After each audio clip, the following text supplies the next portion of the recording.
hope not.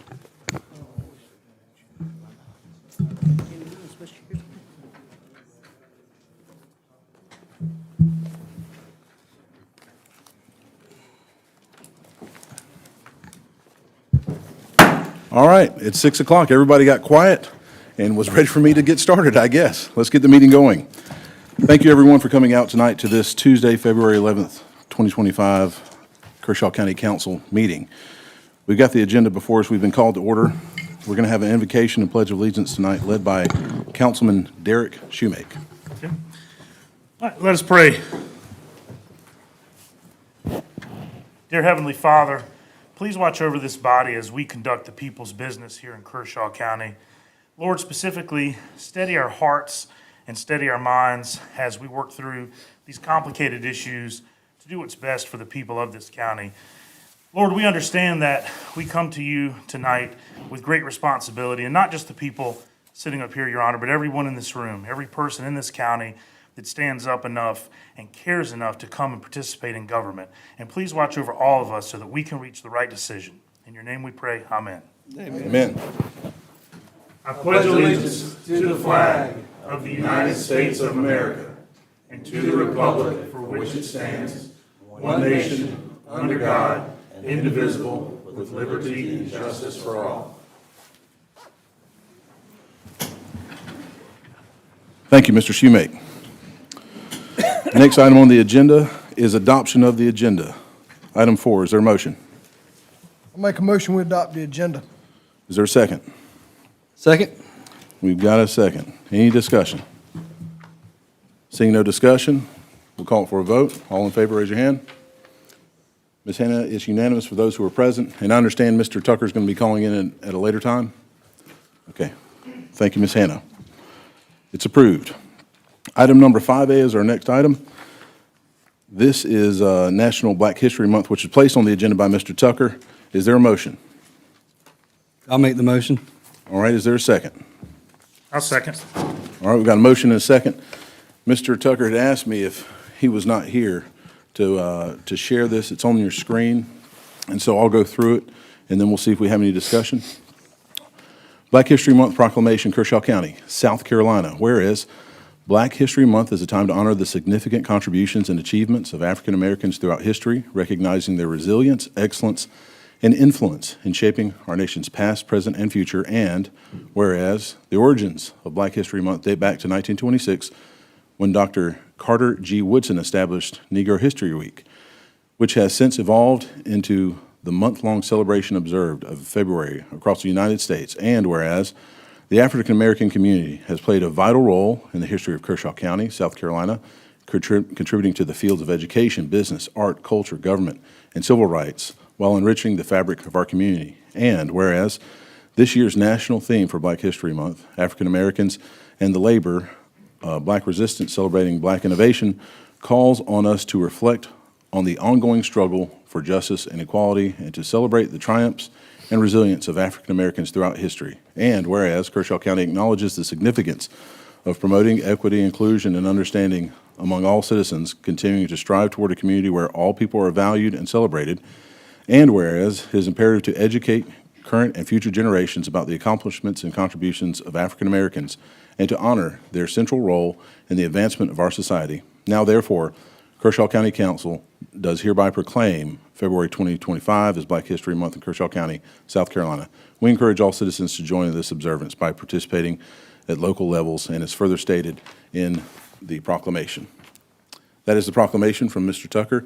Is there any discussion? Yes. Mr. Jones, you're recognized. Thank you, Mr. Chairman, members of the County Council. I support this, and I do it in recognition of my brother and friend, George Gibson and Evelyn Gibson, and also Robert Sumter and his wife, Denise Sumter. Thank you. Thank you, Mr. Jones. Any further discussion? I'll just mention that this is a precursor to another proclamation or resolution that will come up that is acknowledging and detailing the history of the three-room schools that they had in Kershaw County during segregated periods. Many of these buildings have actually gone away, been torn down in lieu of other development. Some of them are still standing, some of them still have good bones, but it's a history in Kershaw County that folks need to be aware of. And Mr. Tucker is working on this along with a few other folks in the community, and they're still doing research to identify and create maps that are detailed enough that they could be useful to the public as well. Any further discussion? Seeing none, we'll call it for a vote. All in favor? Ms. Hannah, it's unanimous, and we still don't have Mr. Tucker yet on the phone. Thank you, gentlemen.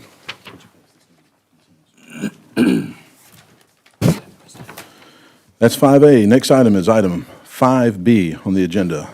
Dr. Hank Holteen, placed on the agenda by Councilman Jones. Yes, thank you so much. At this point in time, I was asked by Vice Chairman Russell Brazel, would I mind letting him present this? I'll have a few words about my friend when he finishes. I yield to you. Would you like to make the motion, sir? Oh, I'm sorry, I do make the motion, absolutely. And I'll second the motion. Well, it's on the table. Go ahead.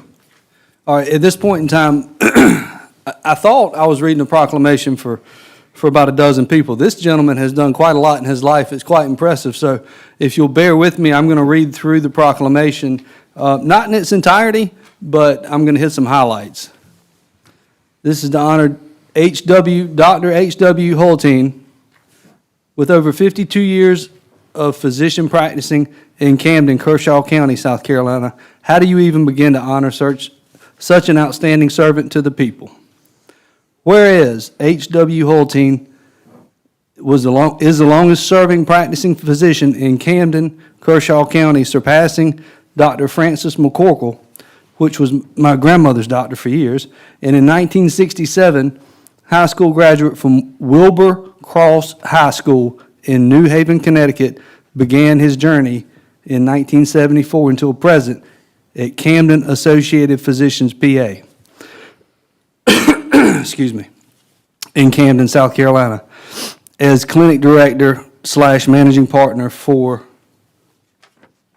Columbia, West Columbia, Manning, Florence, Lexington, and Chapin, South Carolina. He was a member of the JCs and volunteered at the Camden-Kershaw County Rec Department. He umpired baseball and softball games. He umpired high school girls softball games and officiated basketball. Sponsored multiple youth teams, including Dixie League Baseball and Camden-Kershaw County Training League, consisting of 10 to 12 teams.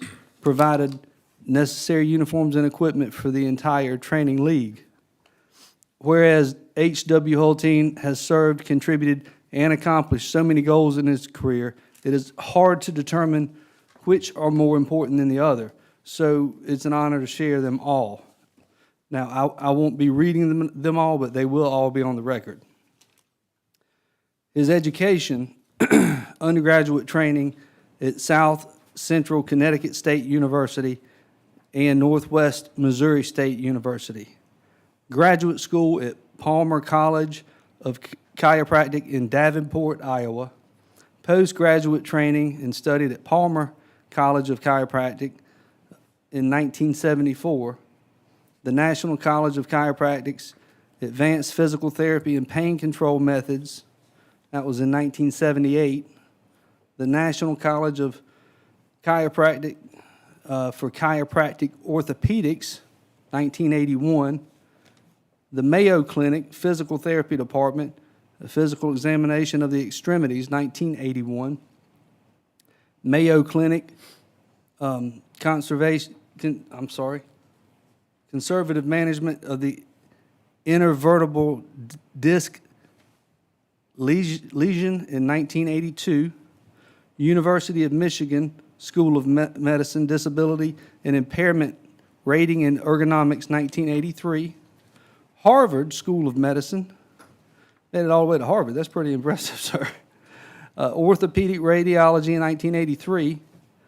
American Medical Association Impairment and Disability, 1984. Harvard School of Medicine, Physical Medicine and Rehabilitation in 1984. Cleveland College of Chiropractic's Thermography Principles and Application, 1985. And then again, Harvard School of Medicine, Primary Care Orthopedics, 1988. He had a variety of staff positions, including consulting for insurance companies, concerning regular and customary fees and procedures, equipment establishment of protocols and evaluation and management techniques, protocol and parameters to assess and determine patients' need for care and its type. Moving on to appointments, he was a member of the Board of Chiropractic Orthopedics, member of American Council of Radiology, member of the Council of Physiotherapy. He was a chairman of the South Carolina Board of Chiropractic Examiners for 7 terms, chairman of Capital Health Care Clinic at the State House in Columbia. He was responsible for establishing protocols and standards of care that are presented at the clinic that are now available to the members of the South Carolina House of Representatives, members of the South Carolina Senate, and all employees of the State House.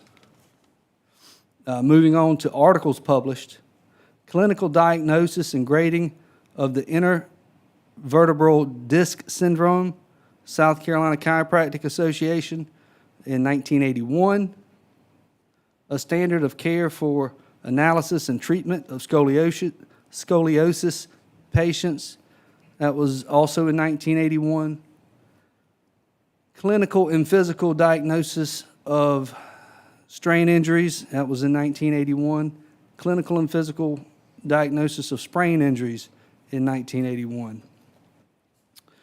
Whereas H.W. Hulteen has received the following awards throughout his career: South Carolina Chiropractic Association Most Improved State Journal Award, 1980, 1991, and 1992. Order of the Palmetto Chiropractor, 1994. Recipient of the Palmetto Patriot Award in 2010.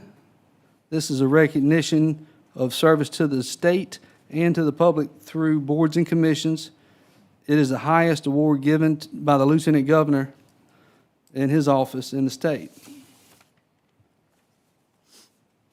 Awards for recognition for service as attending chiropractic physician at the State House, again at the General Assembly in 2012, and awarded a recognition of service for attending chiropractic physician at the State House in 2018, rendering necessary treatment to members of the General Assembly and all state employees. There's a litany of things that this gentleman has done and achieved. I'll say this, to say he's a hardworking man would be an incredible understatement. I will conclude with this. Now, therefore, be it known that Kershaw County Council presents this honorary lifetime achievement proclamation and declare it this day, H.W. Hulteen, D.C., in Kershaw County, South Carolina, Tuesday, February 11th, 2025. Thank you, Mr. Bradsell. Any further discussion? No, I will say it's just quite an impressive resume, and I'm sorry we couldn't read it all, but we'd be here for quite some time, and it's a real pleasure to get to present this to you and your family, sir. Mr. Chairman. Mr. Jones, If I may, please. thank you. You know, I have to tell you, it's a big honor for me to be able to have a part in bragging on my friend, and he is a friend. You know, he's been a good partner to Kershaw County for many, many years. I want you folks to think back. Let's do a little history here. How many people in here remember Palmetto Arms Apartment? Back in the early, maybe 74, 75, Dr. Hulteen can tell me better. I'm sure his mind's clearer than mine. But bottom line is, it was Hank Hulteen, Art Graham, and Jimmy Jones. We were all young folks starting our lives out, and that's when I really got to know Dr. Hulteen. He's been a good friend of mine throughout the years. And as I said, what a wonderful partner for Kershaw County. And his accomplishments are second to none. And I'm very proud and honored to be a part of this tonight. And Vice Chairman Bradsell, thank you for asking me if you could participate and present that. I really appreciate it. And I'm glad you allowed me to do this when I approached you saying I wanted to do something to honor you, Dr. Hulteen. Thank you so much. Councilman Jones, if I may. Go ahead. Chairman, you said you guys met in 1974? I believe that was it, yeah. The only other person at this dais that was born then was Mr. Cato. Thank you for pointing that out. Hey, you didn't have to go there. Any further discussion, Councilman? No, thanks for the opportunity. I'll just say congratulations. Thanks very much. All right, let's take it to a vote. All in favor, raise your hand. Ms. Henn, it's unanimous by those who are present, and we still don't have Mr. Tucker. Thank you, gentlemen. Do you want to have Mr. Holteen come up? Yeah, sure, of course. Dr. Holteen.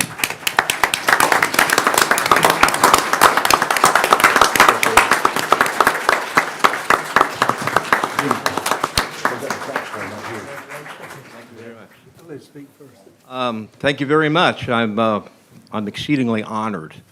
I've had the opportunity to represent the state, I guess Camden because I'm from here, on a national stage on many occasions. I always start every presentation by saying, I bring you greetings from the center of the universe, Camden, South Carolina, the best small town anywhere. Yes. I believe that in my mind, my heart, my body. I love this town. I stumbled into this town, recommended by a chiropractic physician from Orangeburg, that I might fit in here. Being a Yankee, and I've been married a long time, my wife still tells me I'm a you-know-what kind of Yankee, okay? And I'll never be a Southerner. That's kind of sad. I hope I get to be a Southerner before it's over. But it was a great place. I just lived here. I didn't know a soul in town. I met Mr. Jones. I met Art Graham. I met Johnny Fellers. I bought my furniture. I rented a building from Jim Bishop. I built it out and started practicing, and the rest has been downhill. It's been, I've been accepted way beyond my expectations.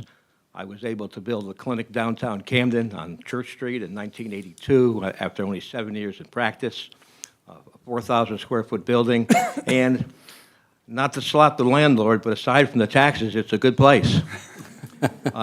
Wish we could lower the taxes. Can we do that? Anyway. We're working on Anyway, and I've been in that building since '82, expanded my practice to 6 other locations, eventually hired medical personnel to work with our chiropractic physicians so that the patient would best be served. That's what it's about. Served on the state board 20 years, serving the public. We're there to protect the public. The state boards in this state do not protect the participants, the doctors, the lawyers, the Indian chiefs. They protect the public. Public protection has been my passion. I was chairman of the FCLB board, which is the 50 state boards together to protect the public. I accept this honor, obviously, willingly and humbly. I was lucky to come here, and I was even lucky enough to treat Chairman Connell.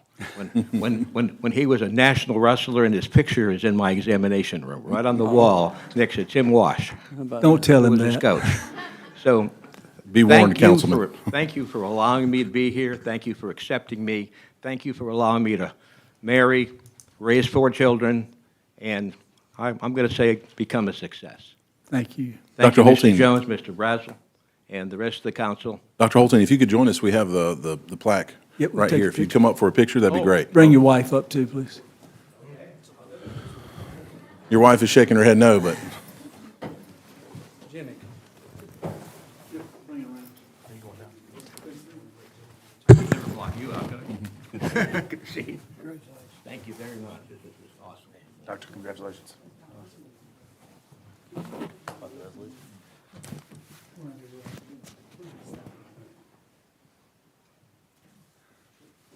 Russell, that resolution as big as you are. Brown.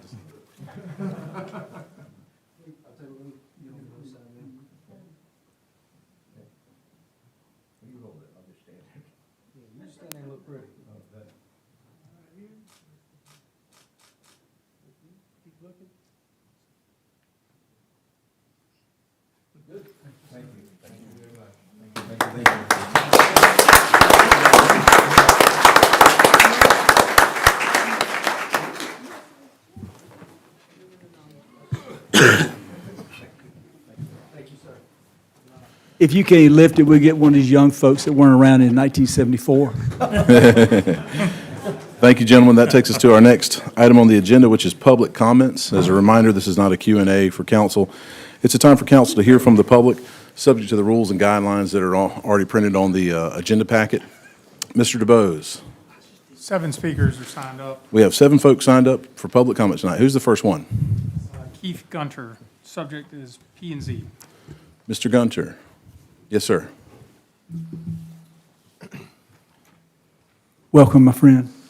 Thank you, Jimmy. I'd like to thank Jimmy for over the years.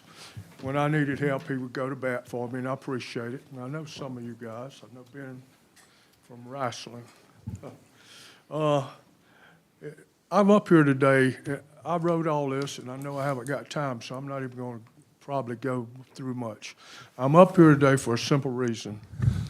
I have rental property throughout this county, and with my own hands, I put in all the septic tanks with God's grace and mercy and health.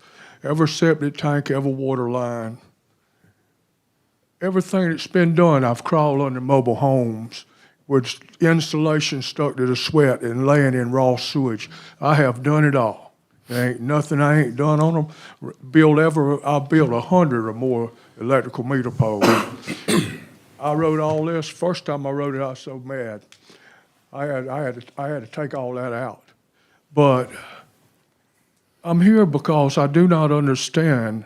If I go to county now, I need electrical permit. I was an electrician at DuPont for 35 years. In fact, I handled all of their waste treatment and the water supply, 2,300 gallons. I was in charge of those meters. I try to go and get a permit to put up an electrical meter pole at one of my rental properties, and I can't do it. I can't do it. I can't get a permit to do that. I don't mind being inspected. If it says to put 4 clamps, I'm going to put 6. Whatever it says, it's going to be better than what the county has. I've never failed an inspection on a septic tank or anything in my life, but now I can't go on my own property. I paid for that property. I pay taxes on it every year, an enormous amount of taxes to Kershaw County. And you don't allow me to work on my property. I got grandsons. I took 3 of them with me. I was denied a permit 2 times in the last couple of months. And one time they denied a permit. They went ahead and issued one after so much rigmarole. You would not believe if I told you. I'm not going to go through it. I had it wrote down. And while all that was going on, somebody stole a $7,800 air conditioner. $6,800, a brand new unit out of Lenox Road property, because it was empty. I had a farm employee that's on a farm, that home. I had a farm employee ready to move in it right away if I could have got power. They wouldn't turn the power on. First they said that they didn't know how long the power had been off. It'd only been off a month. And then the next they said they found underpinning broken and they wasn't going to issue it because of underpinning. All this back and forth. Oh, yeah, I had that thing where it'd been off a month. I had to go get a letter from Black River and carry to them, and prove I'm a grown man. I'm a grown man here, and you deny me the right to work on my property? That's the ordinance, sir. I can't pull a permit. I'm too dumb to pull a permit. Smart enough to acquire property, got a work truck, dump truck, backhoe. I've done everything myself always. My hands tore all to pieces from working, and I'm still working. And y'all won't allow me to pull a permit to work on my own property. I hope the good Lord, I don't know what's happened in this country. I don't know who's been advising you on the zoning and the laws and how you should do it. But now there seems to be a time for reasoning and common sense. I have all the tools. I have all the skills I've used them my whole life. Now I want to work on my property. So here's what I recommend. I do not mind me being inspected, just like a contractor or whatever. But if I've had rental property and it ought to be grandfathered in, I ought to be able to go to my property and make repairs, and I do not mind paying for the inspections. I don't mind that. Y'all need to give me some help on this. I mean it. Y'all need to look this over and give me some help now. Amen. Thank you. Thank you, Keith. Thank you, Mr. Gunter. Appreciate you coming out tonight. Thank you, Mr. Gunter, very much. Well said. Mr. DeBose, who's next on the list? Next speaker is, I believe it's Phil Sherida, AOD. Phil Sherda?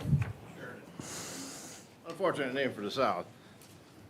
I'd like to echo some of the comments I've heard about this being such a great town to live in. I've lived here for about 20 Sir, if you could years please now. speak in the mic. Oh, I'm sorry. Yeah, so we can speak, there we can hear you. Yeah. I'd like to echo the comments I heard earlier. This is a really great town to live in. I've lived here for the last 20 years, and I've lived all over the East Coast, and this is probably the most welcoming and efficient place that I've ever lived in. So, I would like to just, I'll be brief here, just regarding the AOD initiative here. And we have property that we're looking to develop for industrial reasons. It's trisected by 3 of the zones, the A zone, B1, and the C1 zone, as a C zone. I trust you guys have received my synopsis and diagram of what we're planning to do there. And just like to highlight a couple of concerns I have regarding that as we're planning on manufacturing aircraft there, right next to the airport, and in the A zone. And I'd like just to underline that as an aeronautical business, we really need to be in the A zone to effectively do that. And looking to get the zone classified pursuant to the C3 classification for that, for general office and research activities that we'll be doing. And one of our products is going to be a solar thermodynamic electric generator. And we also like to have that extended to the A zone for C1 and C2 classification there. And further on down the whole package here, there's a whole bunch of definitions and whatnot, but I don't see any real definition between the status of manufacturing facilities, heavy industrial, and light industrial. I mean, there's no guidelines for that. But some of our activities that we're planning on doing is just cutting into the corner by maybe 30, 40 feet of Zone A, and we'd like to have the C for the manufacturing. We'd like the C1, C2, or C3, and C2, C3, and for the heavy industrial also, we'd like the C1, 2, and 3 permissions there. And for the light industrial, the C1s, 2, and 4, which is extended to the B1 and C divisions of the AOD. Also for the hopefully as we get established over the next several years, we'll be increasing the employment out there, and we may need to just heads up that we may need to extend the personnel intensity as you have it stated in the AOD to a higher level, because we may have more people in there employed. And another item that's just come up recently was the current buildings that are out there are left over from the Skyline Tic Tac or facility that was there before. And during that demolition, we're going to have to take all that out of there. There may be excessive dust there for a period of time while those structures are raised. So that's all I have to say on that. Thanks for your attention. Cheers. Thank you, Mr. Sheridan. Appreciate you coming out Mr. tonight. Cornell, Yes, sir. Mr. Chaplitz, could you just state what the rules are for public speaking so people understand why we don't respond back and forth? Oh, we didn't read the rules, I guess. I'm sorry, say again? What was your question? The rules of order for public speaking where we don't engage. Okay. Well, it's a public comment section, just for Mr. Jones' benefit and those who are listening. It's a public comment portion. It's a free speech, essentially, moment where you're able to come out and speak and share thoughts and concerns with local government. We've had topics wide-ranging as Prior Justice Scalia, which we heard about frequently, on to AOD matters, to things that are actually on the agenda or things that may be on the agenda in the future. But it's not a Q&A portion. We do have those for relevant county business whenever we have public hearings for a particular agenda item. Thank you, Mr. Cornell. Sure. I believe they're spelled out in the back of the Yes, sir. agenda. There's the rules for that. Yeah, I refer to them at the Bye-bye. beginning of each time, but thank you very much. You did fine. Yes, sir. Mr. DeBose. Linda Knatzer, comp plan. Ms. Knatzer Copham, did I get that right? Comp plan. Oh, comp plan, sorry. Ms. Knatzer, yes, go ahead. Chairman Connell, council members, thank you for attending the Comprehensive Plan Forum last week.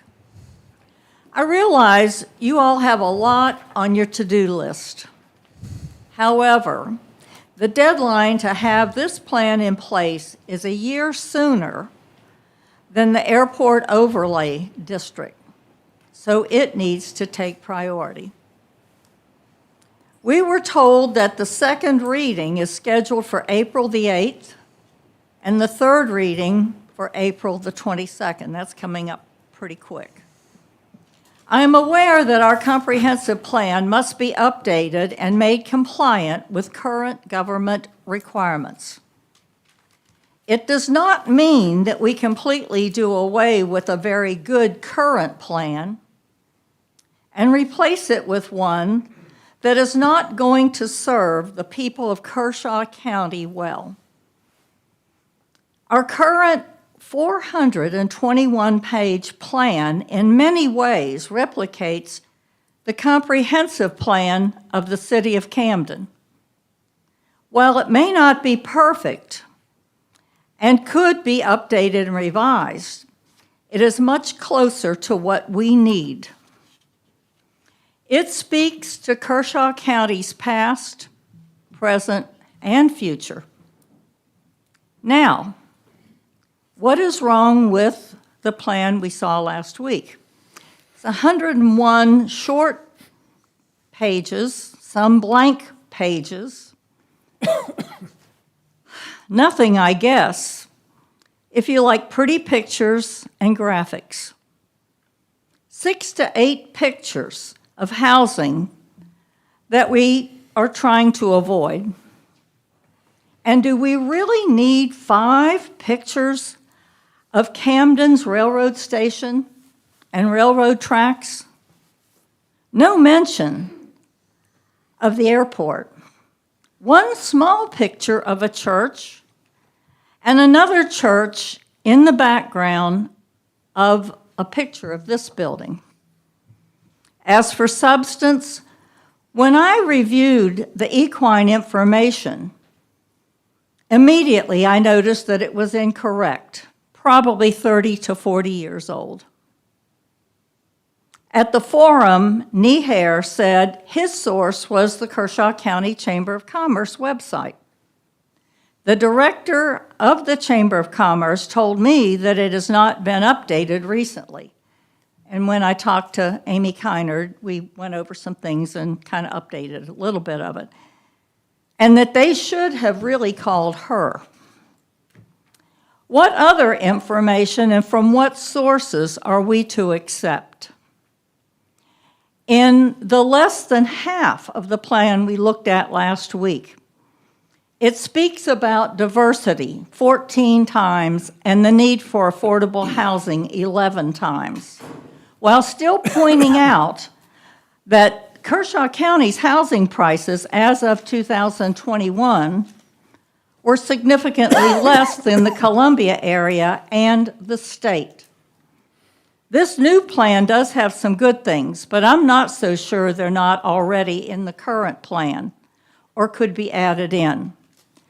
Before you're persuaded to accept the window dressing and questionable text of the new plan, let's be certain of what we would have to live with.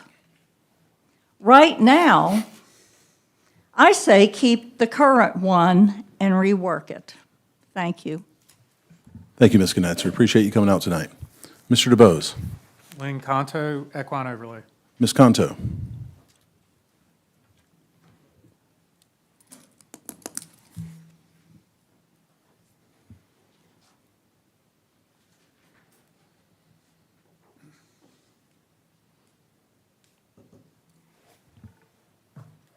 Lynn Conto, 1265 Sanders Creek Road. Yes, ma'am.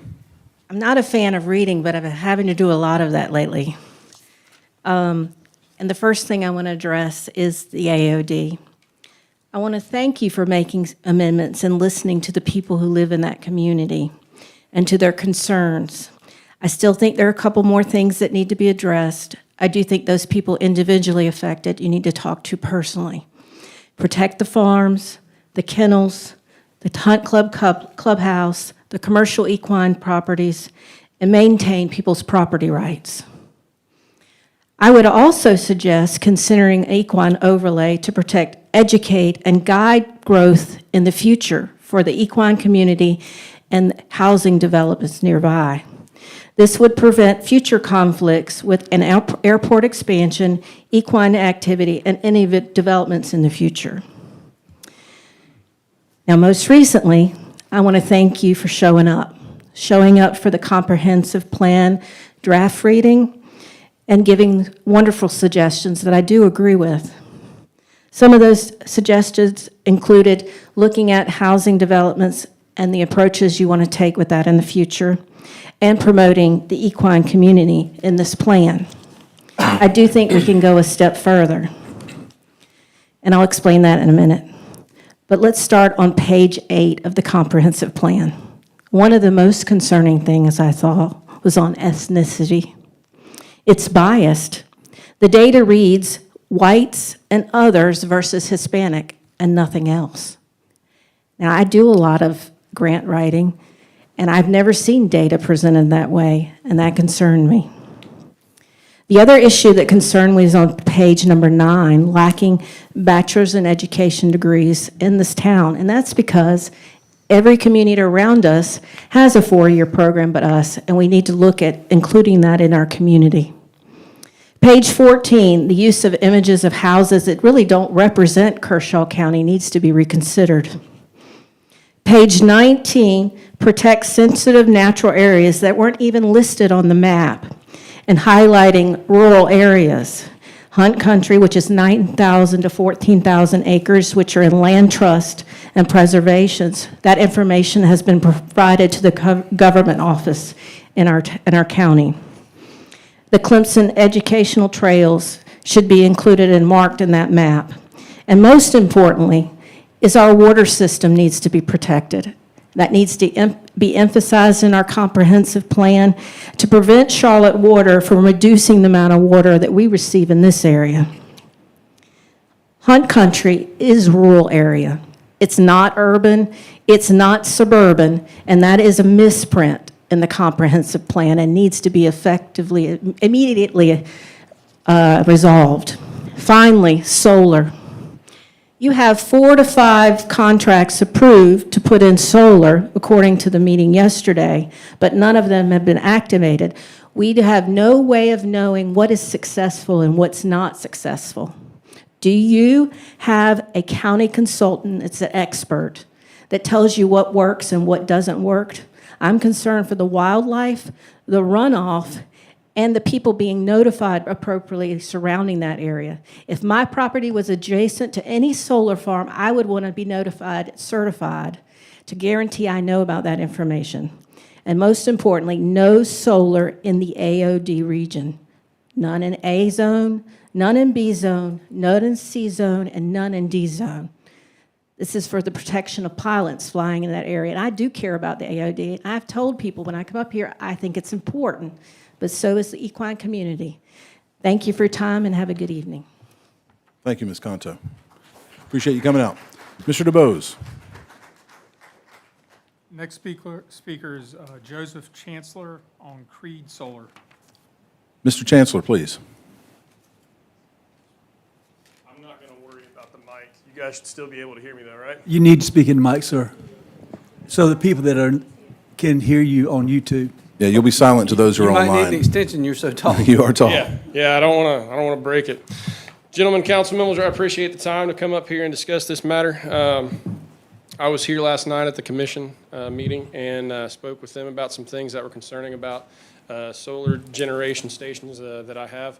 One would be just in the construction phase, there's a significant impact to the environment through the dust that's generated, through stormwater runoff, through compaction of soils. as well as the removal of all native species and trees that are in the area. There's purposes for those. We all know what those are. One of the concerns that I have is that I believe that solar generation should not take place in agricultural zones.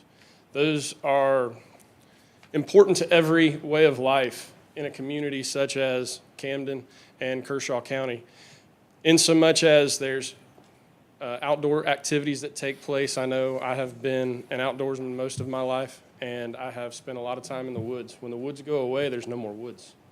When you put up fences, there's no more woods. And that limits the access that people and individuals have to those outdoor activities. The thing I think that we forget about with the solar generation is that at the end of its useful life cycle, something has to happen with all of the product that's there. And last night, the representatives did a great job of discussing recycling based on tin costs currently. But what they didn't discuss, and was most concerning to me, was the fact that they have no plan that I heard for returning the land to its original condition. Once these things come to an end, and they will come to an end because we will find better means of power generation, because solar is known for being somewhat inefficient versus the expanse that it takes to generate it, there has to be a plan. And what some communities have seen where decommissioning has taken place is the plan only allowed for the removal of the solar generation equipment, not the return to original state. That's an important thing to think on for our community and the people, so that the taxpayers don't end up with a scorched earth field that nothing can grow in. I would ask you to take into consideration also the fact that there is an ad valorem on the agenda tonight, that they're asking for a reduction in the taxes for the locale so that they can be more profitable, or it makes more sense to them, or whatever. It's a business, I understand that. But keep in mind what I just mentioned. At the end of this, what happens? What taxpayer burden will there be postscript? I would also mention that during the construction, there is approximately 200 jobs that will be available. That's very short term. There will be a number of people that hopefully will be hired locally, but what does that do for them? You've given them a piece of bread. You haven't given them the ability to continue to earn. There is no continued representation, full-time employment positions once the construction phase has concluded. As an individual who works for the largest real estate and facilities management company in the world, I understand that what will happen during the construction phase, this process will go to open bid. This will be across probably the southeast, the entire southeast. Contractors will have the ability to bid on the earth moving, the removal of the trees, the installation, and it will go to the lowest bidder. Hopefully that would be local, but the probability that's not. The maintenance work for this will also be under a preventative maintenance contract or contract with individuals who are licensed and available to service the equipment. Unless we have those individuals that are considered experts or have done that in this locale, that's not going to go here. That's going to go to a national vendor or a regional vendor to maintain that. That's not going to be held within the community. I'm not 100% opposed to solar, but I do believe that we have a responsibility to due diligence, not now, but to the future generations in 30, 40 years when the life cycle of the equipment has come to conclusion, and we have to think about what happens afterwards.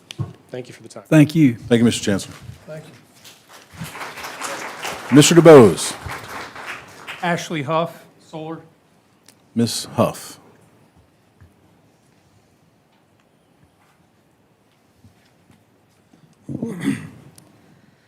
Good evening, everyone. My name is Ashley Huff. I'm here to speak about solar panels. Last night, if you did not get a debrief or did not attend the Planning Commission meeting, definitely missed out.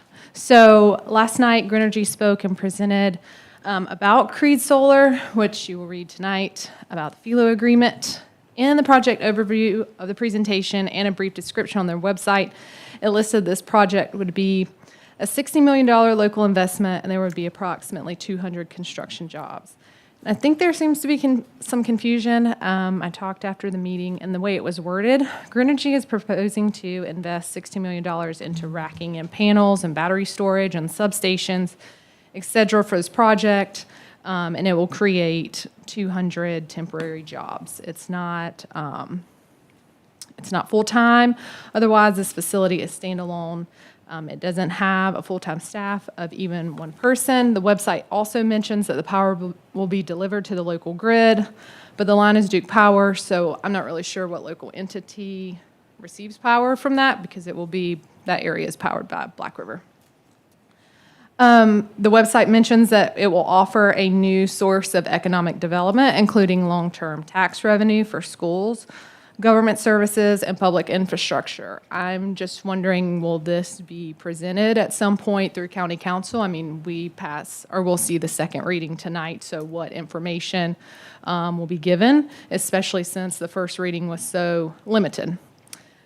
Last night, there was a little bit of an off-the-cuff comment about how there weren't very many people who lived in this area. Well, maybe compared to a bigger city such as Charleston or even Birmingham, there might not be that many people, but it's enough people for us to be concerned about, including a constituent who sits on the Planning Commission.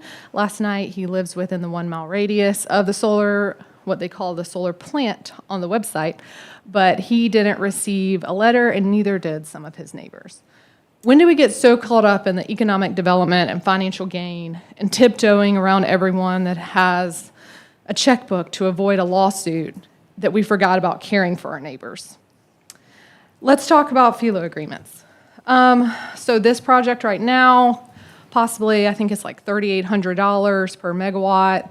There's 48 megawatts in this project. If you divide that by 377 acres, which is also what's proposed, it's approximately $484 that they're paying per acre. All right, let's talk about WACM. Y'all know that I love to harp on that. So WACM is paid approximately $122,000 in taxes this year for just real estate, and that was approximately 61 acres. So they're paying approximately $2,000 per acre. There's also other real estate taxes listed for that address that total up to $129,000. But we'll just use the 122 for this example. So this company comes in here and makes this investment. They don't have to pay salaries, they don't have to pay anything, and all they have to pay is $500 per acre to take up, this 377 acres in our county. Like I said, I think we need some more information about what they're providing other than this power generation that's going to go to the grid or this FILO agreement for the county. Thank you. Thank you very much. Mr. DeBose. Last speaker is Linda Franklin Moore. The subject is race ipsa loquitur. Subject was what? Race ipsa loquitur. Ms. Franklin Moore. The lawyers in the room will understand what that means. Thank you, members of council, for this opportunity to come before you tonight. And for the record, I'm Linda Franklin Moore, and I reside in Camden. Recently, I have been very vocal about the Airport Overlay District and the Comprehensive Land Use Plan. I felt it would be appropriate to properly introduce myself to new council members and the public, since many do not know my history with Kershaw County. When I moved to Kershaw County from Richland County in 1995, I was working in the banking industry, but resigned and went to work for a small newspaper and ran for public office after seeing the good old boy system strangling the county. I was the first woman to run for county council chairman and received 48% of the vote. Council meetings were held in the basement of the courthouse at 9 a.m. There was no public comment. The procurement code was either not followed or non-existent. Economic development was at a standstill, and the list went on and on. Change was not created in a vacuum. There was help. I was told that public comment was illegal.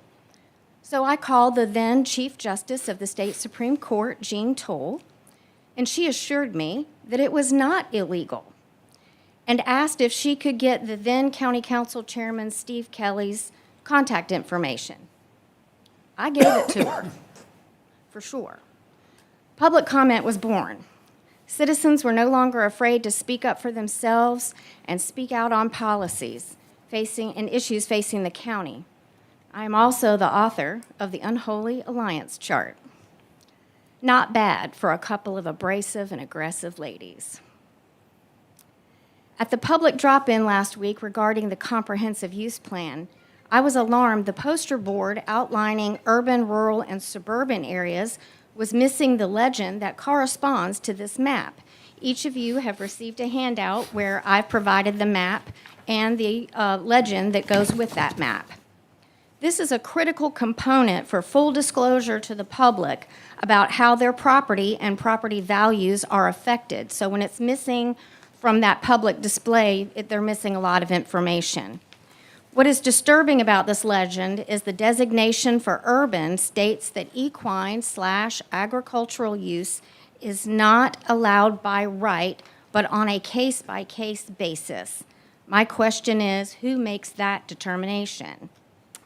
The area in question is the Pine Road and Sanders Creek Road area, which is already home to many horse farms, and it is adjacent to hunt country. The consultant you are paying $300,000 for is relying on the public to provide or correct his information. I also find that a little bit alarming. A junior staffer has recently told members of the horse community they are being too sensitive regarding the airport overlay. Horse community property rights and values and are affected by the AOD and the comprehensive land use plan. My husband, Mark, had cancer and recently passed away. He and I purchased this home specifically for me to be able to remain on our property after his passing and that I would be able to have my horses. They are what get me out of bed every day. I did not know it, but my husband knew it, that was going to be his last day on earth. He was so driven that he literally used his last breath as he repaired our irrigation system so my beloved horses would be able to have grass. Thank you. Thank you, Ms. Franklin Moore. Again, we share our condolences for you. Mr. DeBose. That concludes public comment. Thank you very much, Mr. DeBose. And thank you, everyone, for participating. Gentlemen, that takes us to item number 7, public presentations. Mr. Templer, if you could give us just a little bit of background, and then we'll have a motion in a second. Yes, sir, Mr. Chairman, members of council. We have it's kind of a meet and greet for Mako, who is now our new head of the voter registration department. She's been on board prior to some of the elections we have, some of the special elections, so she's had her work cut out for her. She's doing an amazing job, so just wanted to get her over here and introduce her to y'all, let her talk to y'all a little bit about what she has going on over there and some of the good things she has. So. Thank you for that background. Do we have a motion for this public presentation? I'll make that motion. I'll second. We've got a motion and a second. Any discussion before she comes up? All in favor, raise your hand. It's unanimous. And then I got word that we do have Mr. Sammy Tucker on the phone. Mr. Tucker, how do you vote? I vote yes. It's unanimous, Ms. Hannah. Thank you. Yes, ma'am. Good evening. Evening. My name is Miko Jarena Reddick, and it is a pleasure to be invited to introduce myself and give an overview of the voter registration office, as well as share where I see it going. I was born and raised right here in Kershaw County. Go LE. As a proud member of this community, I am passionate about doing what is right and what is best for it. Last year, we lost a pillar of our community and our office, Mr. John Kaufman. Mr. Kaufman ran the voter registration office with integrity, transparency, and most importantly, in accordance to the law. After his passing, our current deputy director, Mr. Isaac Hodge, led us through numerous elections without complaint. My team dedicated countless hours of overtime ensuring that every controllable aspect that went into each election was expertly managed. For everything beyond our control, they approached each challenge with the utmost precision and expertise. It is a testament to John's training and foresight that we were able to carry on the elections throughout the year with no major issues. I assumed the role of director on October 14th, 2024, just 2 weeks before the presidential election. I intend to continue leading this office with the same integrity and transparency that my predecessor did. Currently, Kershaw County has approximately 69,905 residents, and that number continues to grow. Of that population, 44,162 are registered voters. The mission of this office in the Kershaw County voter registration is to promote and facilitate voter registration, maintain official voter registration records, educate voters, conduct fair and impartial elections in compliance with state and federal election laws, protect the integrity of the election process for all, and provide quality customer service to all citizens. To address the population growth, I am working on securing a second early voting location in the Lugoff-Elgin area during statewide elections. Additionally, we are reviewing all the current voting locations to ensure that they meet the growing needs of the county. Another priority is improving communication about elections and changes to polling locations and ensuring that every voter has access to the information they need. I also want to make sure that our dedicated poll workers are properly compensated for the important role that they play in ensuring smooth elections. There is currently a bill, is HB 3551, in the South Carolina legislature proposing increased pay to poll workers. I am hopeful that this will pass. As the child of an educator, education and voter outreach are near and dear to my heart. We are working on several programs aimed at getting both the next generation and current voters excited about exercising their constitutional right to vote and becoming informed voters. Again, thank you for allowing me the time to introduce myself and to give a little overview. Thank you very much. Councilman? Mr. Chair. Yes, sir. Mr. Schumate. So I just want to thank you for coming. It's nice to kind of meet you, and I appreciate what you're doing. Particularly, you mentioned something that I really appreciate, which is looking at a second early voting location.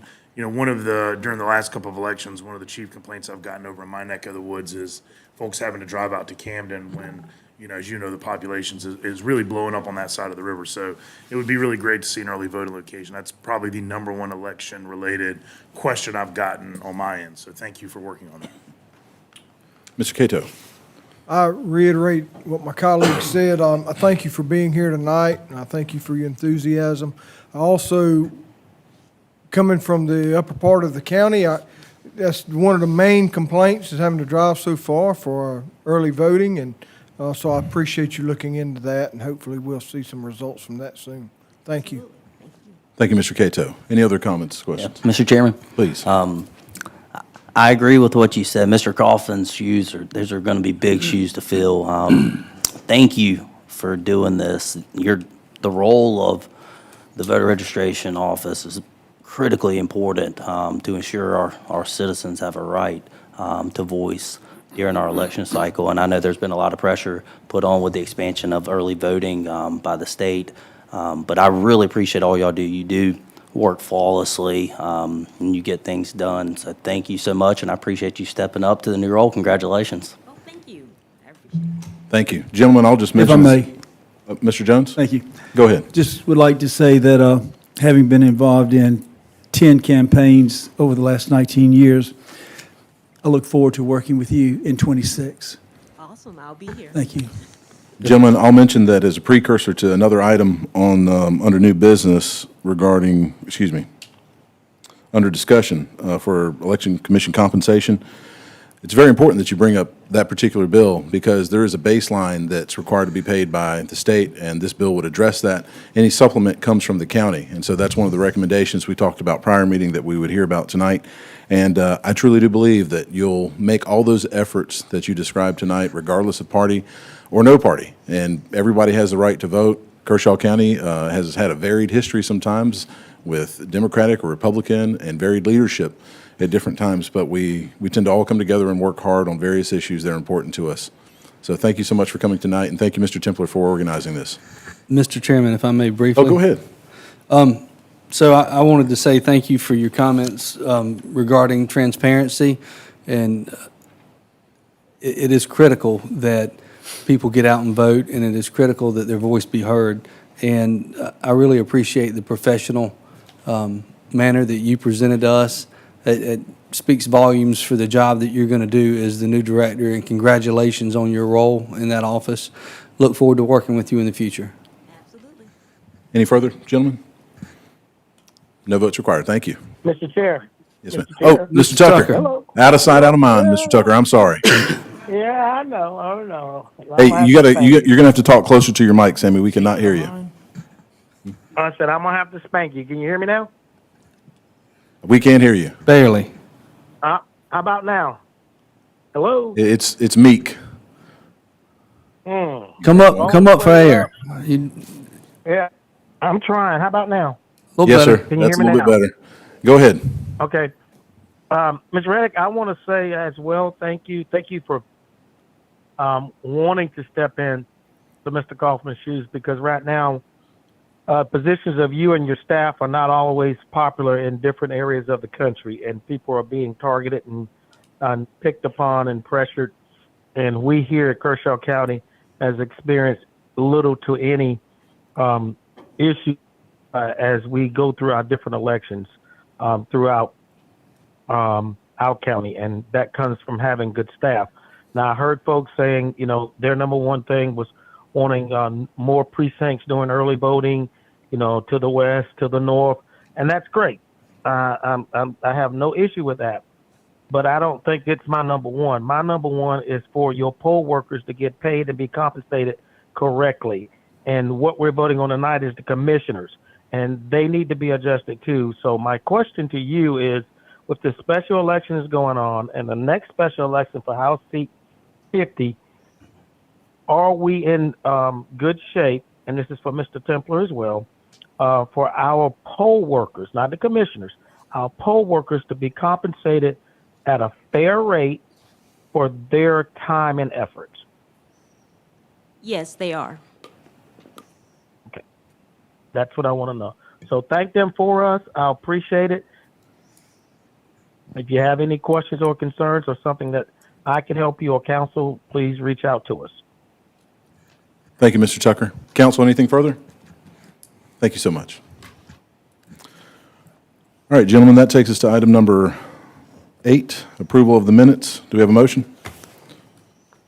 I'll make a motion we approve the minutes. Mr. Tomlinson, is there a second? I'll second. Mr. Cato, thank you. Any discussion on the minutes?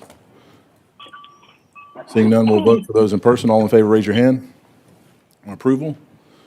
It's unanimous in person. Mr. Tucker, how do you vote on the minutes? Yes. It's unanimous, Ms. Hannah. Thank you. Yes. We've got you, Mr. Tucker. Thank you. That takes us to the next item on the agenda, item number 9, for discussion only. We're going to get an update and background from Mr. Templer, but if we could get a motion to discuss the Election Commission compensation recommendations. I'll make that motion.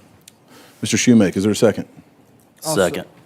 Mr. Tomlinson has a second. All right, Mr. Templer. Thank you, Mr. Chairman. So this matter before you is something that Mr. Tucker and I have discussed, and I've also, when Ms. Reddick came on board, once her kind of battle rhythm slowed down with all these elections, we were able to sit and just discuss her needs and the obvious support she has over here with her being across the street with the election commission and voter registration as a whole. But one of the things we have talked about, Mr. Tucker, Miko, and myself, has been looking at the wages for our poll workers. In the past, we have not been able to pull many poll workers in, especially in the summer election or the primaries in the summertime. Some of the money we were offering was just not enough to pull people away from their summertime chores or fun or just whatever. So we found ourselves having to move some numbers around well within the budget to get people to come out to work these polls in these incredibly important elections. So this is something we will be taking up in the budget process, which internally for us, for staff, has started. We've started meeting with Tyler started meeting with department heads, looking at their budget. We have a due date of, by the end of the week, to have all that documentation in. So we look to have some numbers, kind of projecting, reading the tea leaves of what may be coming up for elections in these coming years, and what's going to be a reasonable rate to get people out to our polling stations to make sure we have them manned. And I will say, at one point, I think it was under John, we were running so critically low on poll workers, and it was one of those June primaries. We were going to have to allow county staff, key county staff volunteers to kind of clock out from their daily duties and volunteer to make sure that these elections went on. So this is a real issue. I think it's solvable. I don't think it takes earth-shattering money, but I think we have to be deliberate and strategic with it. So I look forward to discussing this further throughout the budget process. Thank you, Mr. Templer. Councilman. Yes. Mr. Jones, go ahead. Thank you, Mr. Chairman, members of council. Mr. Templer, what does a poll worker make now? What are we paying at this time? I maybe would lean on Ms. Reddick for that. I can't remember. It was, there was a daily rate, and so we. Ms. Reddick, is she, okay.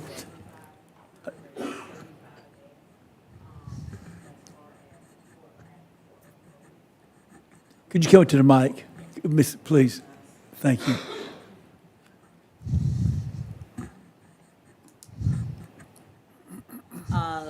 During I think it's 75 a day for early voting.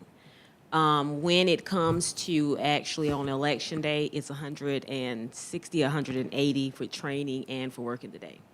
And that is the baseline. Thank you. And some of those are 10 to 12-hour days? Yes, it is 12 plus. 12 You go plus. 7 to 7, you got to be in there like at 6 to set the equipment And up. they take a lot of abuse at times, too. Let me ask you this, Mr. Templer, what is your recommendation? Well, I certainly say we have to move the needle on that. If you look at 12 hours a day for $75, that's, some of these numbers start to really trend well below minimum wage on a very important function. And so. What was the $180 that was mentioned? That was for a general election. Gotcha. And so we'll look at some numbers, and again, what's reasonable. I'll have a recommendation coming forward as we look at what is there. Of course, everything's going to be based on revenue, what we have coming in, and the other needs, but we certainly, Well, let me make we myself. have to move. Yeah, let me make myself clear. I support it. You know, we got to make sure she can get the folks there to sign up and get out there and work the polls. Yes. All right? So thank you. Yes. Thank you, too. Thank you. Mr. Chairman. Go ahead, Mr. Tucker. Okay, first of all, Mr. Templer, I want to say thank you for bringing this to the light. And this is the problem I have, gentlemen. Y'all have heard me say this more and more and more at the council meetings. You take 12 hours. Ms. Reddick just said 12 plus.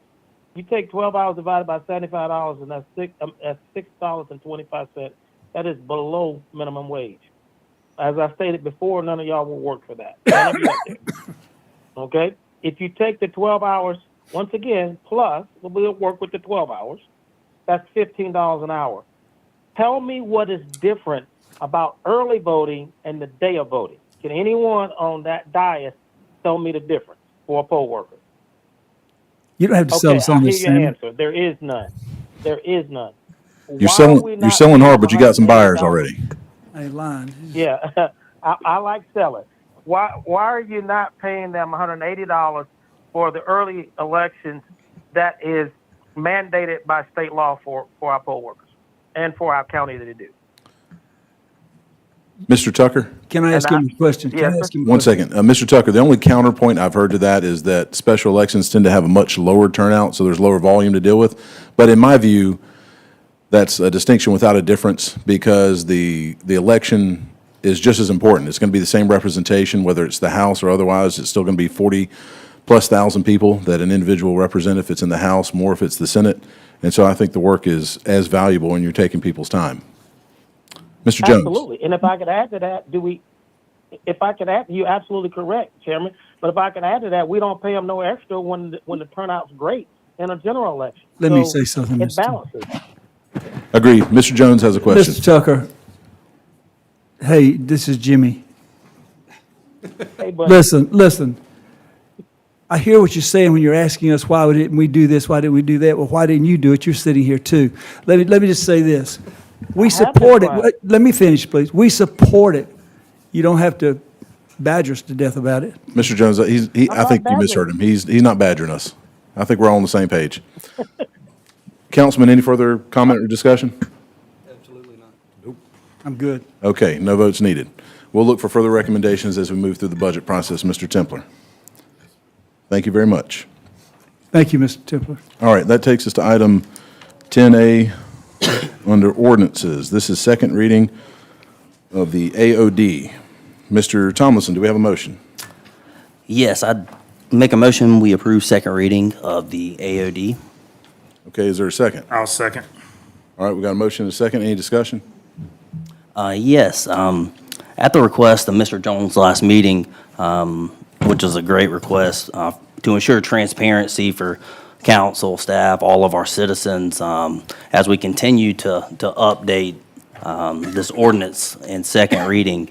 I move that we amend, and please bear with me, there's a few pages of amendments. I'm going to go line by line on these amendments, instead of giving a brief kind of overview of the wholesome amendments that we did in the first reading.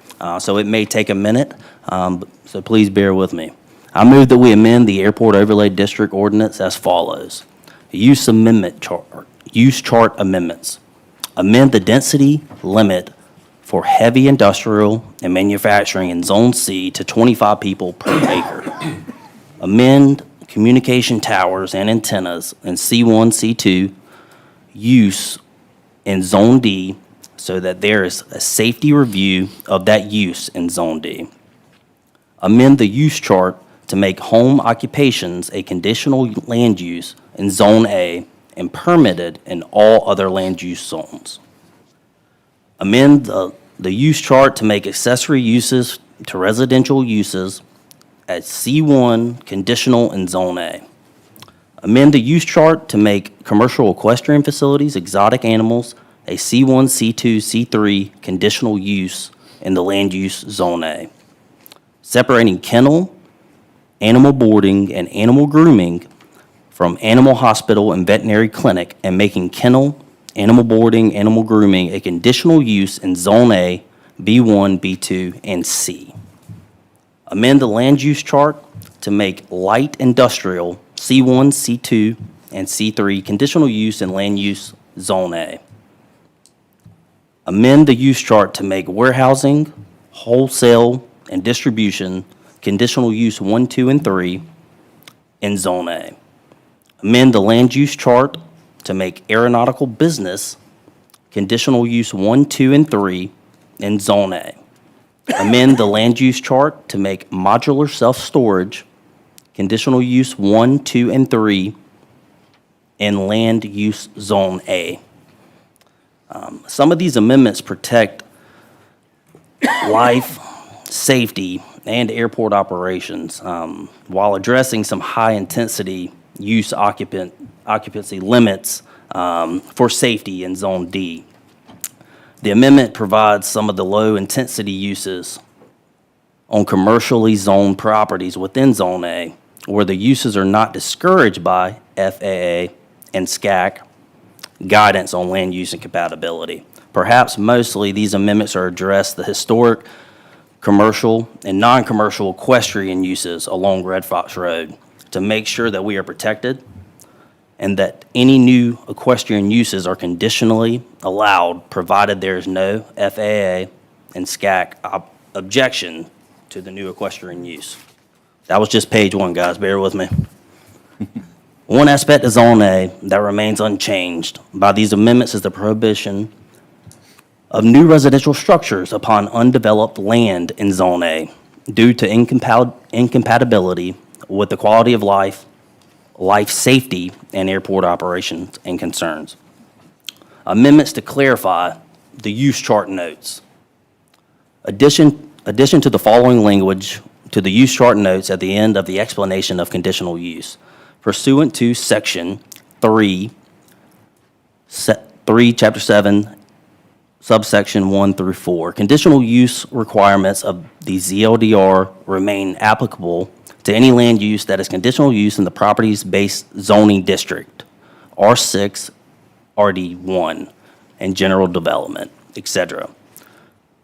These conditions are in addition to any existing conditional use requirements applicable to a property. The amendment clarifies that the AOD chart is not to be read as more permissive than the existing base zoning. If a land use is already not permitted in the existing base zoning district, it's not going to be permitted within the AOD. In the note section of the use table, a note number 3, I propose and amend to clarify to review the process by planning director for land uses not in the table. The amendment would insert the following language. In review of a use not contemplated or provided by this table, the planning and zoning director will first determine if the use is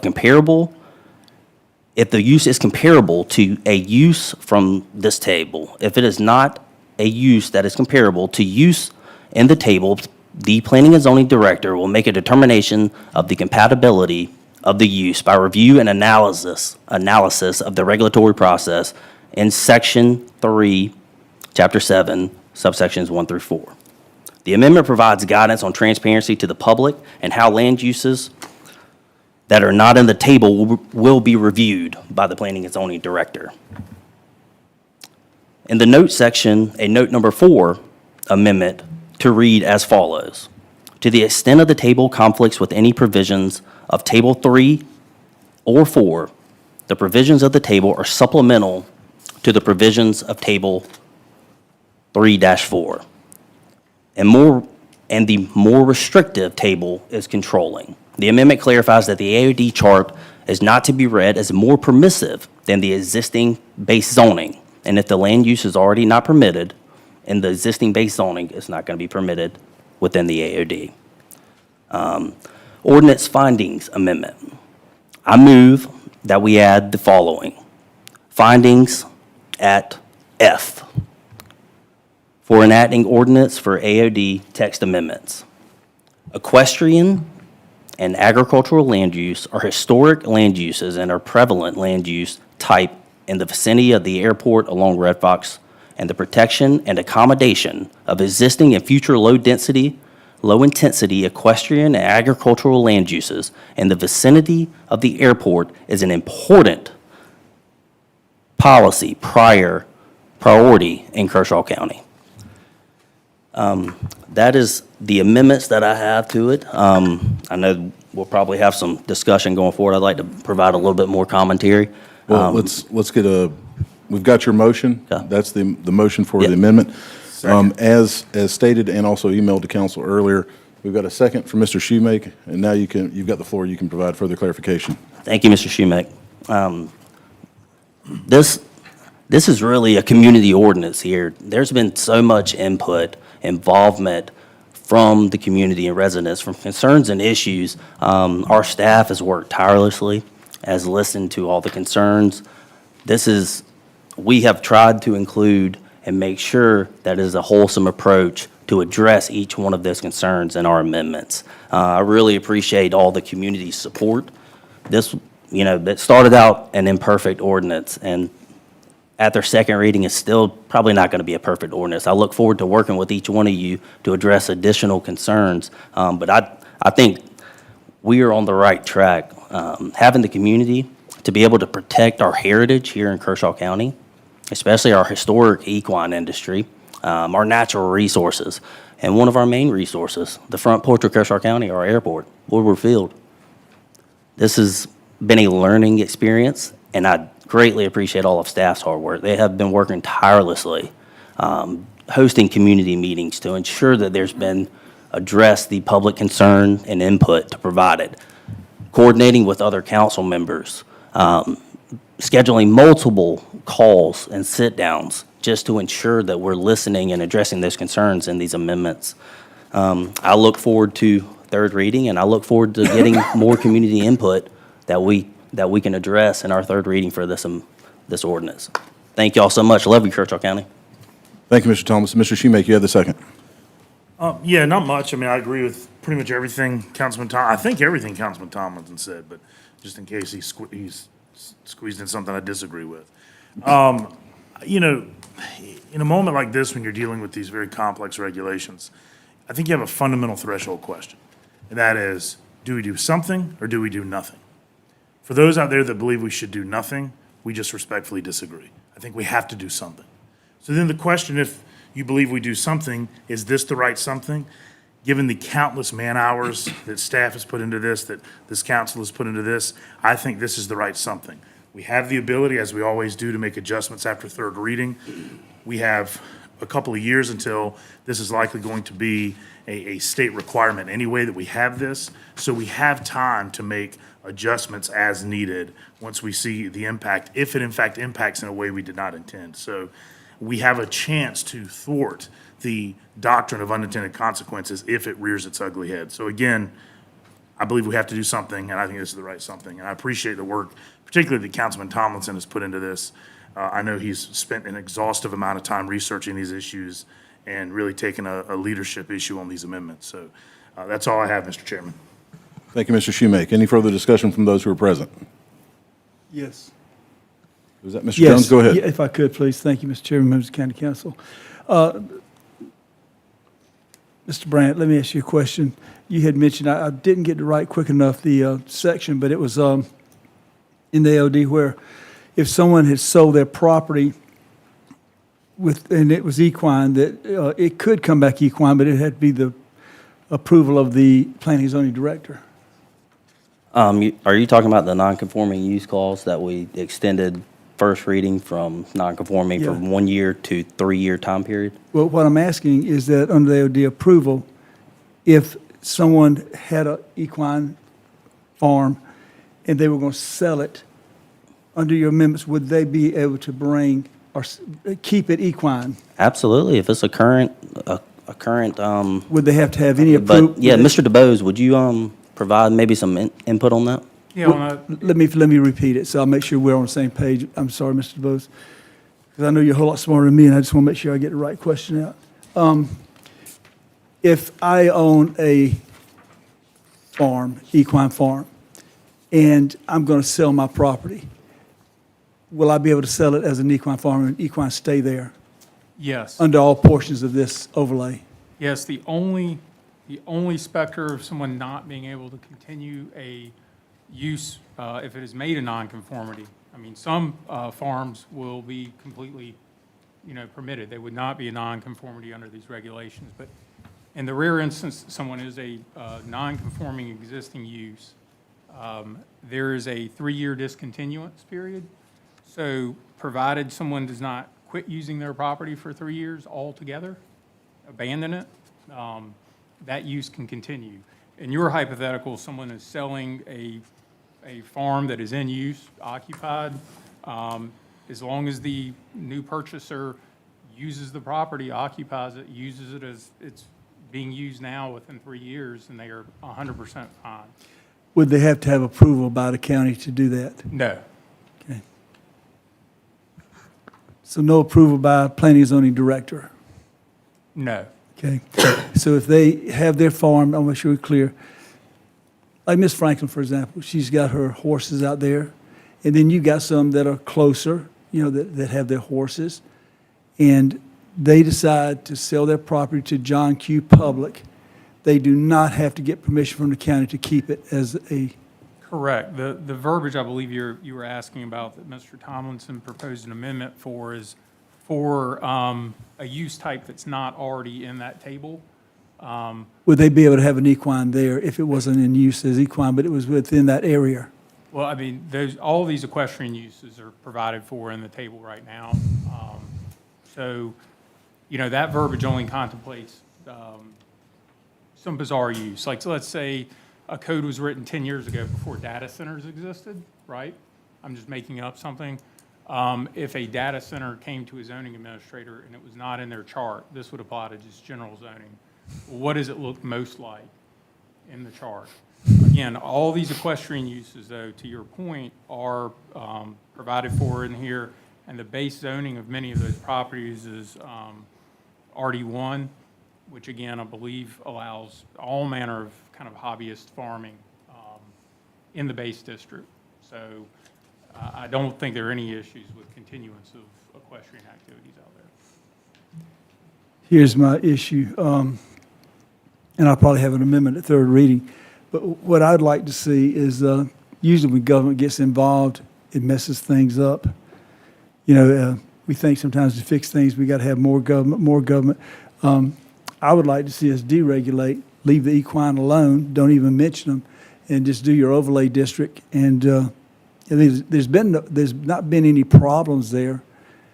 And actually, they brought so much to our community. I think it's a burden to even have them mentioned in this, and that's kind of just the way I feel. And I thank you, Mr. Thompson, for bringing all this to us. Thank you, Mr. Chairman. Thank you, Mr. Jones. Any further discussion on the Tomlinson amendment from those in person? Mr. Tucker, online. Any discussion? No, sir, I have no questions or discussion. Okay, we'll move it to a vote. All those in favor on the Tomlinson amendment, raise your hand. We've got Shoemake, Connell, Mr. Tomlinson, and Mr. Cato in favor. We'll go online. Mr. Tucker, how do you vote? I vote yes. We've got a yes from Mr. Tucker, and then all those opposed. We've got Mr. Brazel and Mr. Jones opposed. It passes on second reading. All right, gentlemen, that takes us to... Do we need to vote as amended? Oh, excuse me.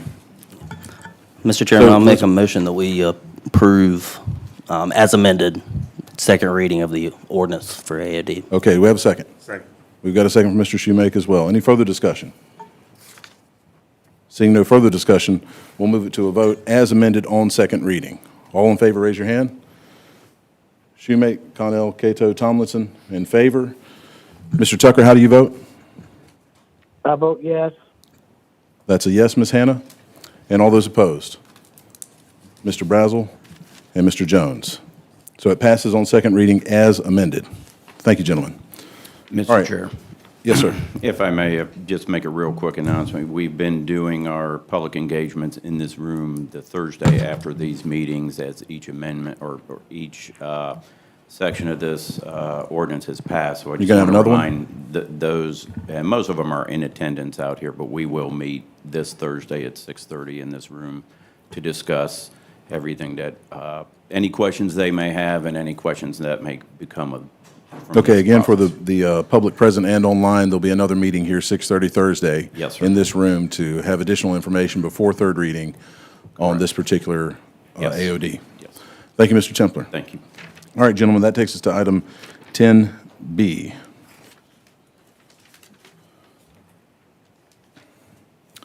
Mr. Templer, can you give us just a little bit of background before we get a motion? Yes, sir, Mr. Chair, members of council, you have before you second reading of a process we've been involved with to get the rent numbers and to kind of wrangle in the hangar contract issue out at the airport to go ahead and create some revenue out there and just get this kind of codified and bring it before council for approval. Okay, thank you for that reminder. Do we have a motion? I'll make the motion. Mr. Shoemake makes the motion. Is there a second? Second. Mr. Thompson has the second. Mr. Shoemake, you've got the floor. Yeah, I think we hit most of this in our last meeting. I'm supportive of this. I think it makes clear a path forward. Unless there are questions, I don't have anything else to add. Thank you, Mr. Shoemake. Mr. Tomlinson? I have nothing to add. Okay, I'll just mention that for the next meeting on third reading, I do anticipate some amendments I'll work on. There's one hangar out there that is primarily wood construction, and it's just of a different quality, and so it would merit a lower price per square foot, and so we're working on that exact calculation. And then we're also formulating a policy in compliance with FAA and otherwise for having hangars be built out there to spec for particular folks. Could be economic development, it could be particular size or value planes as well, or job creation. And so those will be forthcoming. Any other discussion from any council members? Mr. Tucker? No, sir, I am good. Thank you. All right, no further discussion. We'll take it to a vote. All in favor of passing on second reading as is? We've got Mr. Shoemake, Mr. Brazel, Connell, Cato, Tomlinson, and Mr. Tucker. How do you vote? Yes. It's a yes from Mr. Tucker online. All those opposed? Mr. Jones is opposed. It passes on second reading as is. Gentlemen, that takes us to item number 10C. This is second reading. Can we get some background, please, Mr. Templer? Yes, sir, Mr. Chair, members of council, you have before you a second reading of an ad valorem tax agreement between Kershaw County and a company identified for the time being as Project Creed for consideration of a ad valorem tax incentive and special source revenue credit for the benefit of the project at this in the county and to get them to locate in Kershaw County. Okay, thank you for that background. Do we have a motion? I will make a motion, we approve. Mr. Tomlinson has the motion. Is there a second? I'll make a second. Mr. Shoemake has the second. It's on the floor. Mr. Tomlinson. Sounds like a wonderful thing for Kershaw County. I appreciate all the staff's work in this. I look forward to supporting it. Mr. Shoemake, any further Agreed. discussion? Any further discussion from those present? Mr. Chair, Mr. Cato, go ahead. I have been an opponent of solar ever since we had the, I don't even know how to explain it, the mess that we had with the other three solar projects. I want to say that this particular group, this particular company, I will say that I was impressed with, and I appreciate their work.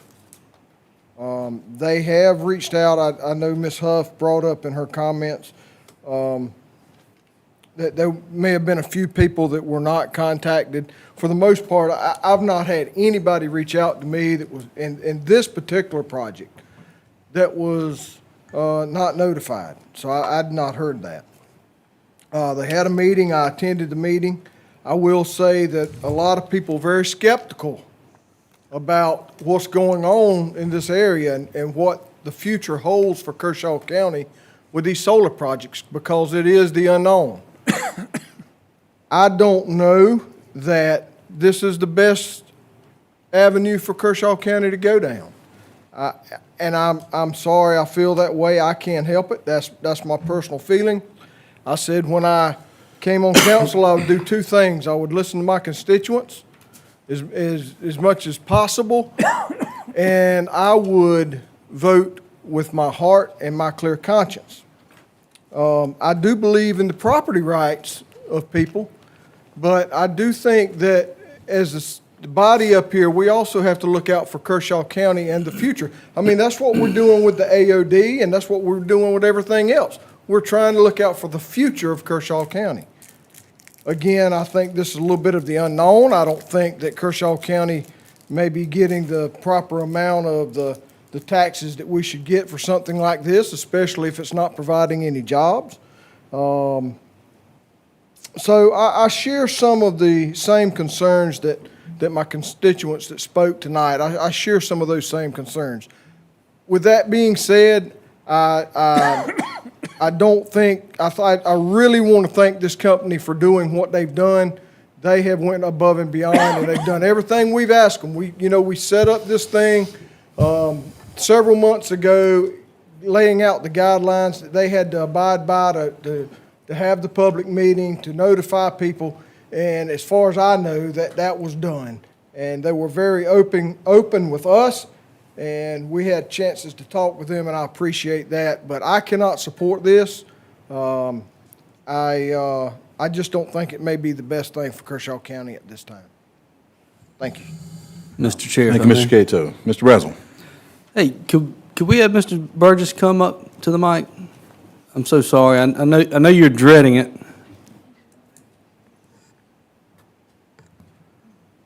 I'd like to welcome Jeff Burgess, our Economic Development Director. How are you, sir? All right, sir. Good morning, or good morning. Tells you where I'm at. Good evening, It's been a council. long day, short day? Long day. But that's not a bad thing. I mean, Can we're you, busy. are we at the point where you can give us some more details about this project?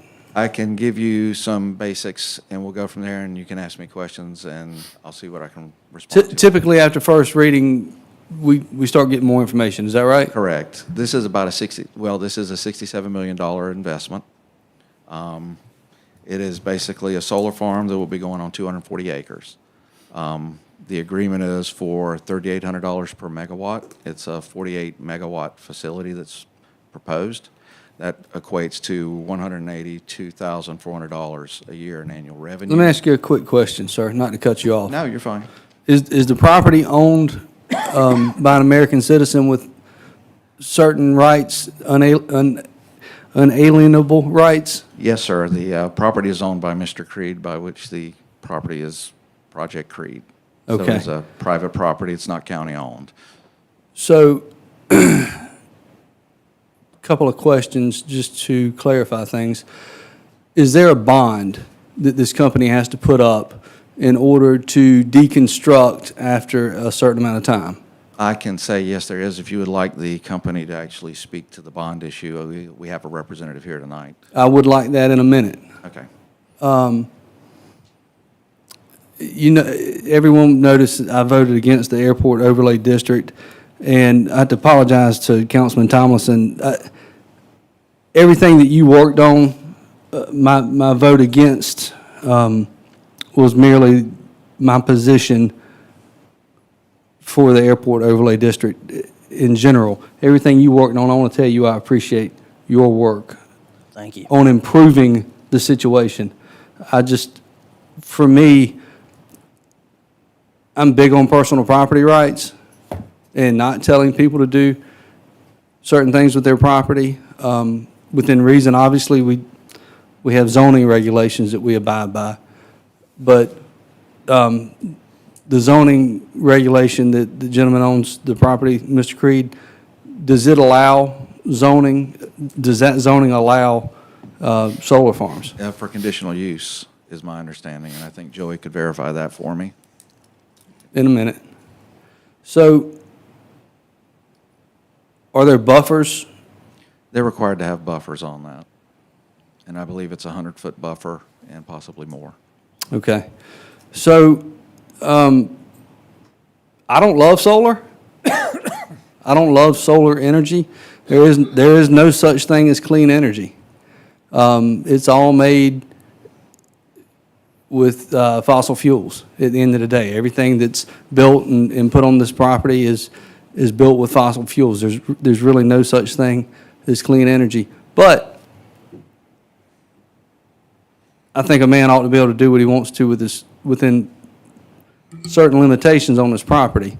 And it's not the government's job to say yes and no and pick and choose either. If the representative is able to speak to the bond and how it will be deconstructed, I think the body should hear that. And if you have any other thoughts or comments that you'd like to make before you step down, please go ahead. I think this council is doing what it's here to do, and that is to put the direction of this county in it. Mr. Cato's arguments are very valid. This is new territory for everybody. You're correct. It is. When I hear clean energy, I also say, no, it's alternative, because everything is basically just a different source of power. On the other hand, it does have advantages for the people that own that property. It produces $420 taxes. They have a right to do something with their property so long as it's in accordance with what the county has set forward. So there are two sides to the argument, but we have to vote our conscience on that. Thank you, Jeff. We appreciate you. We appreciate the job you do for Kershaw County. Thank you. Mr. Chairman, can I ask one quick question? Mr. Burgess? Let me just make sure, are you done, Ms. Rather? Yes. Okay, go ahead, Ms. Tomlinson. Just for some clarification, kind of with solar as a whole, the other three FILOs that were approved, I'd heard something potentially about some of them pulling out already. Could you provide some knowledge on that, just so we can kind of see where we are as far as number of solar farms? give me about 2 seconds? to shut Absolutely, up? thank you. I can tell you from what one has been postponed, I won't say it's been postponed. I believe it has been moved to 2029. It had a start date of 2027. They had to go back through, but Santee Cooper decided to move that one further down the track. So they're struggling to get their PPA, You're looking at a hard time on the PPA. which is the hardest part to get, so potentially that The one's other gone. two have had no change in status at this point, and we have not heard any updates on where they're at as far as moving forward with their PPA. So my understanding is they're still having to negotiate that. And in honesty, some of them are doing their interconnectivity study, and if it comes back as too problematic or too costly, they could fade away as well. So again, when we first started doing these, it's just, we're one part of that cog. And I won't say we're the least important, because without all three working together, it's not going to happen. Being the solar developer, the power company that takes, or the utility that takes it on, and the council. So any one of those three parts fails, it's just not going to happen. So with this current project that we have in front of us here, so what you're saying is the other projects went a different route, that it was Philo first, now they're trying to go through and struggle, so they've done about 8% of the entire process. This, what we're voting on for second reading right here, they have their power purchase agreement with Due Progress currently, correct? Correct, to my knowledge, yes, sir. So they've went a different way. I think this company has expressed and showed to Kershaw County that they're willing to be a good player here in Kershaw County just by their actions. This is completely different than anything I've ever seen regarding a solar ordinance, to go ahead and get a PPA in place prior to even realizing if you can get a local ordinance, because that's 90% of your process there. Our local solar ordinance does have a decommissioning clause currently in it to kind of address some of the concerns, and it states that the company has to propose a decommissioning plan, and that plan has to be updated every 5 years of the entire life cycle. And it goes through some other things, but there is a decommissioning plan on this company's website underneath this specific project. I've just looked it up. Yes, sir. It says, what happens after the end of the solar facility's lifetime? The land is returned to its previous and improved condition back to farm or timberland. All infrastructure associated with the project is removed, and the process is called decommissioned. So they're going to put it back to its existing prior to building the solar.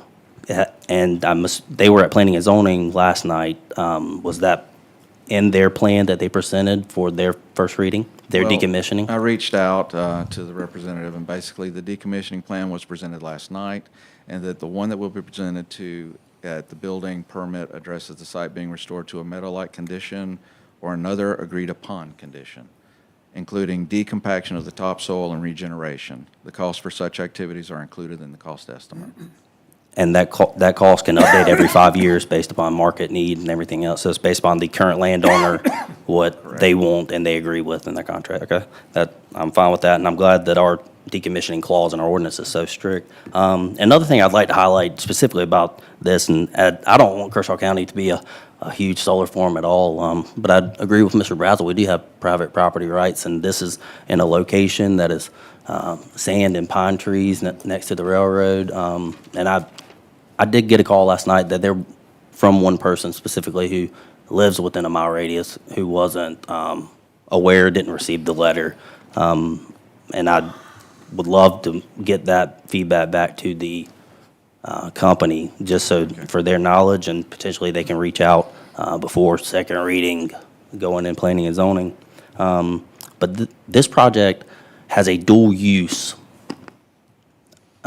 implementation to it. So not only are they doing solar, they're also looking at having a honeybee farm on the property. Dual use for solar specifically is something that is in the Midwest, which solar was big out there prior to it ever coming to the East Coast. Now in the Midwest, a lot of local government agencies have enacted dual use approaches to their ordinances to require that the land has to have not only with solar, but you can farm it or do agriculture, livestock, some sort of other measure to make the land more valuable. I would like to include that in our ordinance going forward. We don't even have it in our ordinance, and no, I'm not aware of anybody in South Carolina that does. And this company came with a proposal for the dual use already. I think they're going to be a good player, and I look forward to having them in Kershaw County. Thank you, Mr. Tomlinson. Mr. Jones? Thank you. Just a couple of short comments. I really appreciate my colleagues' concern for citizens' property rights. Then I say, leave me alone when I want to put a shed in my yard. In 7 acres of land, don't tell me where I can put a shed in my yard. How about, don't tell me I can't have a horse on my farm. How about, don't come out and tell me that I can't sell my house because I had put a swimming pool in and I didn't get a permit from planning and zoning. I mean, I can go on and on and on. I understand that if we are truly for people having their property rights, why in the heck are we regulating so many property rights? But anyway, as I said, I'm a little bit older than you guys. I'm not quite as quick and as sharp as you guys. You guys are really smart, but you don't make any sense to me, I'll be honest with you, when you talk about stuff like this. Thank you so much. Thank you, Mr. Jones. Mr. Cato? I have one question. I don't know if maybe this is a legal question or maybe you could answer. Is there, on these other projects that Mr. Tomlinson spoke about, is there a statute of limitations, so to speak, on this contract as far as how long they have before they act, before it has to come back to council? I would have to go back and look at each one, and I'm not sure, John. I don't believe there is. Typically, a FILO will have an investment period and a commencement date. Certainly something I can review with Mr. Burgess if y'all are interested in when those other projects have deadlines that are applied to them. Absolutely, I would like to know that. Just for me to chime in real quick, is it not 5 years typically? Usually have an investment period of 5 years. Larger projects, not these in some cases, manufacturing generally get 8 years if they're mega projects. Yeah, I As a think, rule, it's a 5-year investment window. Sometimes that investment window is set to begin maybe 18 months, 2 years, some distance from the actual approval of the FILO agreement. But yeah, once the investment. so is this one set at 5? This one's at 5. Okay. And generally, just as John was saying, if you started it on day one, you signed the FILO, it takes 18 months for a facility to be built. And so that's when they usually have the start date. Thank you. Could we hear from the company regarding the bonding at this point? Sure. Thank you so much, Jeff. Hold on, before Mr. Burgess steps away, let's see if Mr. Tucker has anything online. Mr. Tucker, do you have any questions or comments? No, just want to tell Mr. Burgess, thank you. Okay, thank you, Sammy. If we could have the company representative come up.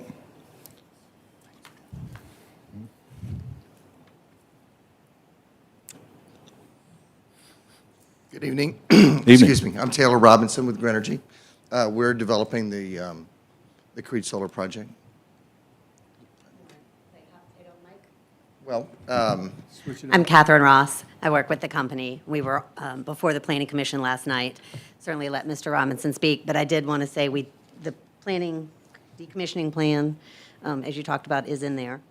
It does address all of the costs as well as the salvage value, and then, of course, there is the ordinance requirement for a $50,000 bond. So in terms of the decommissioning plan, I think Mr. Robinson's available to answer any questions that may be about it. We've got the document, happy to send it to you all. But it was provided to the Planning Commission, and I believe was part of the basis upon which they made their decision to approve the zoning last night. Thank you for that. Any comments or questions, council members?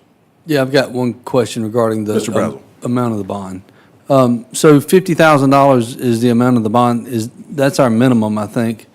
We all know that $50,000 won't decommission the property. This may be a John DeBoe's question. In 40 years, when the property has to be decommissioned, who's responsible for making sure that it gets cleaned up properly if all we have is $50,000 to hold over someone's head?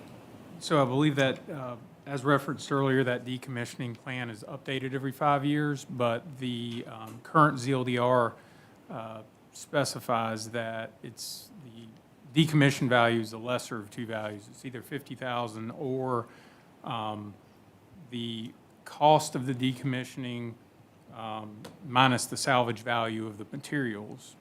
At its inception, of course, all the materials for salvage value, and these are pulled from, I believe, they said last night, trade sources for what the metals are worth, et cetera, et cetera. The salvage value right now, and recycling value, for lack of a better term, exceeds the cost of decommissioning. So it would be profitable right now for that to occur.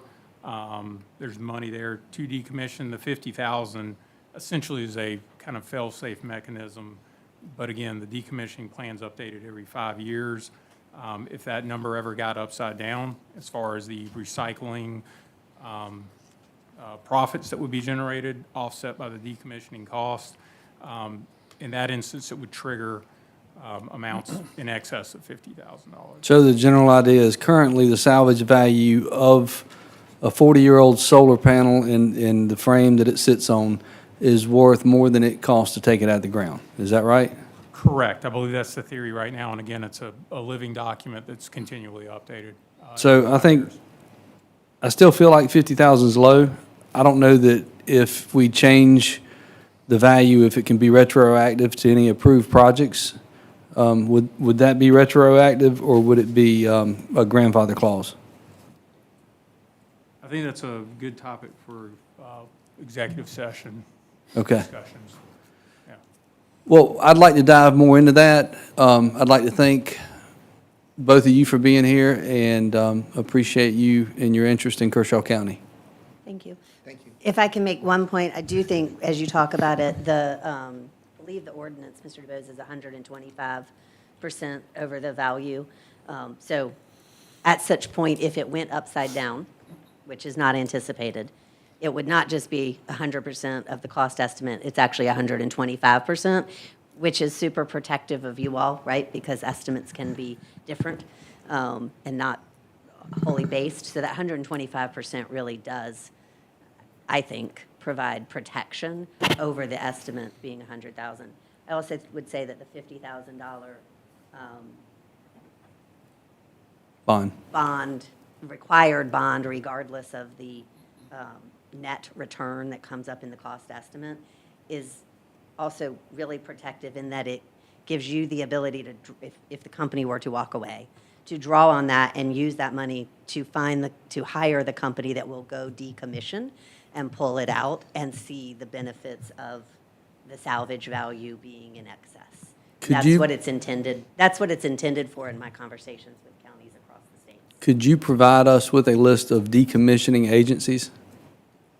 I mean, it would be engineer companies. That's who it would be. So this is Kimley Horn has prepared this decommissioning plan. They're in engineering. It's a sealed engineering document that says, here's the steps that would be to decommission the withdrawal of things, in addition to the restoration that we talked about, the reseeding, and that type of information. So I believe we could provide you engineer companies that have bid on decommissioning and provided reports like this, but they're going to be engineering companies. That's who's going to construct these, and that's who's going to deconstruct them. Okay, perfect. Thank you so much. You're welcome. Thank you, Mr. Brazel. Any further comments or questions? Seeing none, I'll just mention that I can support this on second reading tonight. You're looking at probably in 2028, based on timeline staying in place, over $182,000 of FILO revenue coming into the county. A significant portion of that goes to school operations and school bonding. And for my purposes, I like to try to steer FILO funds back to the area from which they come.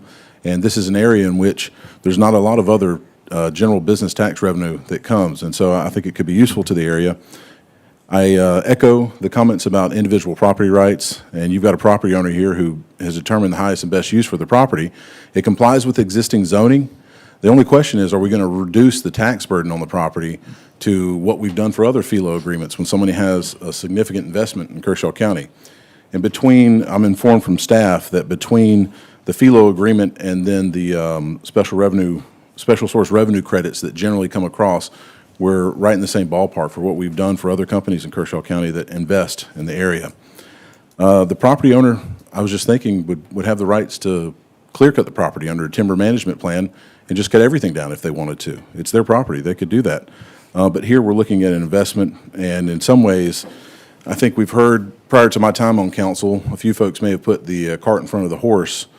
Here, we've got the horse in front of the cart, no pun intended with all the equine issues we've been talking about, where we've got the interconnection agreement in place. And so, you know, that's already a big step that's been taken care of. And so on second reading, I'll be able to support this tonight. Before we call it for a vote, do we have any other comments or questions? Okay. All those in favor on second reading as Mr. is, Chair. raise your hand. Oh, Mr. Tucker, go ahead. Yes, I'm in total support of this on second reading as well, but I do want to make a comment with Vice Chair Mr. Brazel. Mr. Tucker, you're going to have to get closer to the mic. We just can't hear you. How about now? I That's think better. you just don't want to hear me. Yes, sir, go ahead. Okay. I just want to make a comment in concern to what Vice Chairman Mr. Brazel was saying about the bond. If I could get some more information on that, it would be great for me to look at and ask questions, and also have the executive session maybe put on the agenda for next meeting. What I don't want to happen when things go to be disassembled or no longer in business, that the landowner ends up with 240 acres of unusable property. And I'm going right up the road from us, out Jason County, the gold mine, Ridgeway Gold Mine. That's a hot mess. The state owns it now, and there's no gold mine, not even the one I work for, that will purchase that to go after any existing gold that's there. So having issues, especially environmental issues, on property is not a good thing in the later dates after a company has used its resources. Okay. Thank you, Mr. Tucker, for those comments. We'll call it for a vote. All those in favor of passing on second reading as is, raise your hand. We've got Mr. Shoemake, Brazel, Connell, and Tomlinson in favor. Mr. Tucker, how do you vote? Vote yes. Ms. Hannah, it's a yes from Mr. Tucker remotely. All those opposed? Mr. Cato and Mr. Jones. It passes on second reading as is. Thank you, gentlemen. That takes us to item D, first reading on a joint multi-use park for the MKIP. Mr. Templer, can we get a summary on this one? Yes, sir, Mr. Chair, members of council. You have before you a first reading on a multi-county business and industrial park that will allow another local industry to essentially be added to this for your review tonight. Okay, let's get a motion before we talk about it. We have a motion? I'll make a motion. Mr. Brazel makes the motion. Is there a second? I'll second. Mr. Shoemake seconds. Mr. Brazel? This is just tied to more economic development, legal language, isn't it? Yeah, I'll ask the question. Mr. Templer, so for background, is this one of the existing companies we've recently voted on and approved, or is this one that's coming down the pipe? So this would be adding laser form into there. Okay, so we just approved a FELO, also approved the state credit related to abandonment, and this is another part that you have to have for these multi-county incentive parks. Okay, any other further comments or questions? Mr. Tucker, any comments or questions remotely? No, sir, I appreciate it. We do quite a few of these. Yes, sir. On first reading then, let's call it for a vote. All those in person, how do you vote? All in favor, raise your hand. Okay, we've got Mr. Shoemake, Brazel, Connell, Cato, and Tomlinson in favor. Mr. Tucker, how do you vote? Yes. Mr. Tucker votes yes. Ms. Hannah? All those opposed? Mr. Jones is opposed. It passes on first reading, as is. That takes us to item E, another first reading. Mr. Templer, can we get a brief summary? Yes, sir, Mr. Chair, members of council, you have before you under item E, this is first reading of a provisions for the Kershaw County sewer operation to codify best practices as it relates to the requirements for the state, what used to be DHEC, but is now DES. Okay, thank you. Do we have a motion? I'll make a motion. Mr. Shoemake makes the motion. Is there a second? Second. Mr. Tomlinson has the second. Mr. Shoemake? I'm good. I mean, we have the explanation, so I don't really have anything. Okay, any other comments or questions? Yeah, does this have anything to do with pricing, or would it affect the customers, current customers of the sewer system? No, sir. That will, that would take place during our budget process and any provisos. So just to be clear, all this does is, the last sentence is what catches me, Administrator. To Yes. establish how surcharge rates may be set and how surcharges shall be calculated. I just didn't understand. So there, for pretreatment of certain waste, or the pretreatment program where people are providing certain waste, DES suggested in the last certification of the pretreatment program in 2020 that certain clarifying amendments be made. I believe those surcharges have existed in here. Originally, the ordinance says shall be determined later, surcharge rates to be determined later. This says shall be set by county council. Where they are set, they're calculated pursuant to provisions in here. But again, these rates, minimum limits, some of the cleanup in here were all suggestions of DES, prior DHEC, in the 2020 recertification process. I understand through some changeover of personnel, administration, council, et cetera, et cetera. Some of those clarifying amendments weren't made then. The recertifications occurred again recently for the pretreatment program, and DES is asked to clarify things. For example, there were local limits of certain pollutants already in there. It just wasn't very explicit or 100% clear that those were intended to be the local limits.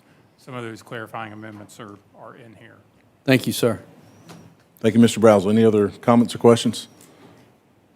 Mr. Tucker, any comments or questions? I'm good, thank you. Mr. Jones, I saw your hand. Yeah, this is first reading. I'm going to support on first reading, but I do have some questions as we move forward in second reading. Thank you. Okay.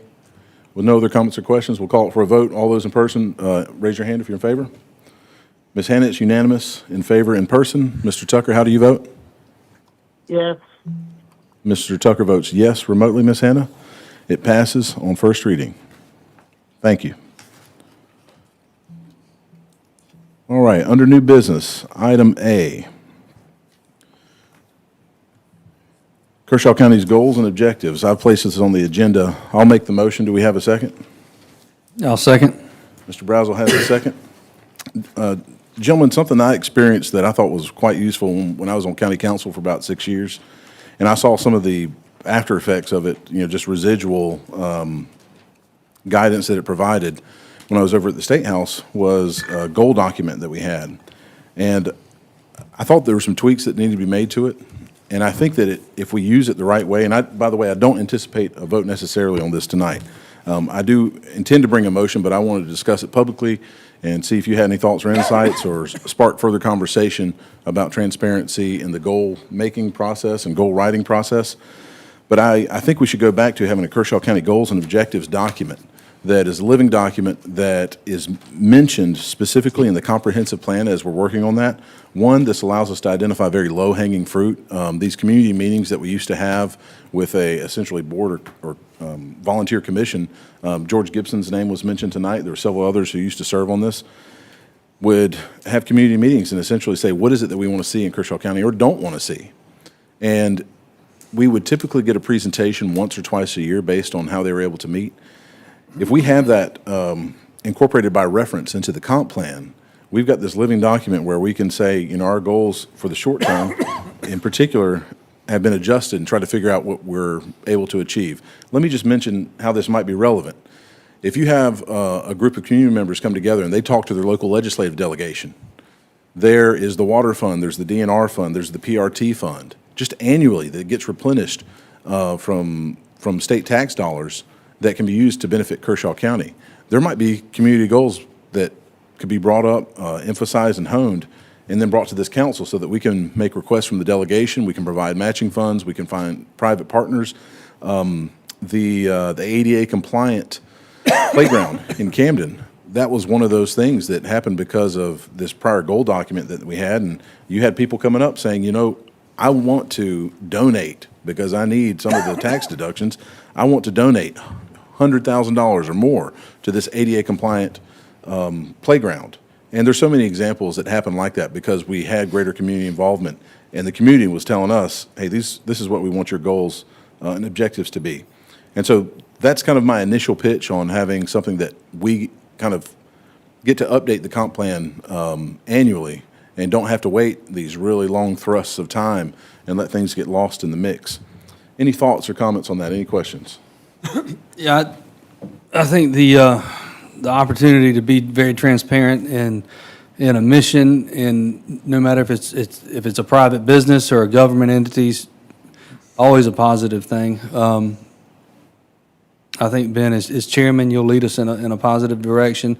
We'll take public input and wade through things that are important to Kershaw County. And I'll agree, there's things we don't want and there's things we do want. It's the list of yeses and nos. So I appreciate you putting this on tonight and fully support it. Mr. Chairman. Thank you, Mr. Brazel. Mr. Jones. You know, Mr. Chairman, you and I worked 6 years together prior to you coming back. And, you know, one thing that we always did was we had a retreat. We set our goals and objectives. And, you know, I just had a hard time with the Disneyland vision plan from the past administration. I had a hard time with a lot of the parks. You know, I came to council one day and I sat down and we were sitting here and I opened up my packet, and the number one priority, we've got a jail that needs addressing, we've got infrastructure that needs addressing, you know, roads, et cetera, whatever, was a splash pad. And I really, you know, I don't mean to be ugly, and I hope I don't sound ugly because I'm not upset about it, but that's just the facts, that's what happened. But I do look forward to your new leadership that will know what the top 10 priorities are, that, you know, one member of council won't come in here and sit down and see where, and by the way, the splash pad, after I said that, was put down to number 8. But anyway, you know, I look forward to working with you through it with a fresh new start. Okay. Because I really didn't like the way it was handled before. Okay, thank you, Mr. Jones. You're welcome. Mr. Chairman. Mr. Shoemake, go ahead. Yeah, I mean, I agree it's critical to have a policy document. That's something that, in talking to staff and our county administrator, I think I can share that that's something that he has expressed would be helpful. It's our job to make policy, not, you know, very specific rules. Sometimes very specific rules, but by and large, it's our job to make policy. We're the board. You know, Danny's our CEO, but the policy has to be enacted by us, the long-term vision. And we don't have a really great document for that. The other thing that you touched on that I want people to really understand is this comprehensive plan is updated every 5 years, but obviously a much more extensive process. And some folks today talked about some changes that should be made in the comprehensive plan, and I don't necessarily disagree with some of those. Having this document, to the chairman's point, if our comprehensive plan says we'll do things in line with our community vision document, whatever that's ultimately called, then we can change that, you know, every month if need be. And what that allows us to do is we make ordinance changes that are ever legally challenged. They go back and look at our comprehensive plan, which then refers to this living community document. That way you're not living, I mean, right now the comprehensive plan that we're under now doesn't really talk about problems with growth, because when that thing was written, people wanted a bunch of people to come to Kershaw County. And so as things change, it gives us the ability to make those adjustments. I think that tool in and of itself warrants us having this document. But add that to the fact that it gives staff a policy to follow, I think it's a no-brainer. I'm glad that we're talking about this finally. Mr. Shoemake, I'll just mention that the prior goal document was adopted on occasion by county council, but it wasn't incorporated in the comp plan. And so my proposal would ultimately result in 3 readings and potentially a public hearing. And so talk about transparency before we adopt goals and decide this is going to be the policy where we want to send dollars to make something happen in Kershaw County, or we want to stop something. You're going to have ultimate public comment at each of the readings and then a public hearing on this for that. And just as an example, we had the Election Commission Director speak tonight. We could set policy that said we want to have early voting in Westwater area, and that gives staff the directive to actually make it happen. I know we gave it lip service tonight, but we could actually put it on paper and incorporate it by reference into the comprehensive plan so that it happens, that we show that it's a budgetary priority. Any other comments or questions? Mr. Tomlinson? Yeah, Mr. Chairman, I think this is a wonderful idea, especially having the active and constructive engagement and input from the community to be able to guide our decision-making and policy decisions, so we can not only look at the short term of Kershaw County, but the long term in 25 years. Every decision that we make has effects that could be generational, changing, and that public engagement to really fine line and put pen to paper to help guide us is wonderful. I think it was Denzel Washington who said, there's 3 things you should do in life, right? You got to know where you've been, where you're at, and where you're going, short term and long term. So in full support of it. Strong with the Denzel quote. All right. Any other comments or questions in person? Seeing none, Mr. Tucker, any comments or questions? I just have one short one here is that, of course, with this committee or document, or whatever you want to call it, is going to have, and we can talk about all the logistics, a lot of staff support to be driven because the public is going to be limited on time and resources. So just keep that in mind. And then I want to make sure that we're all inclusive when it comes down to representation as far as what our county looks like.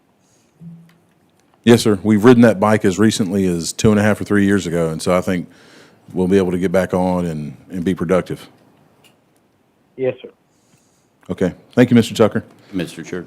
Yes, Mr. Templer. If I may just, I think this is a great idea because from what I kind of understand, this would be more of what the community sees going forward, wanting.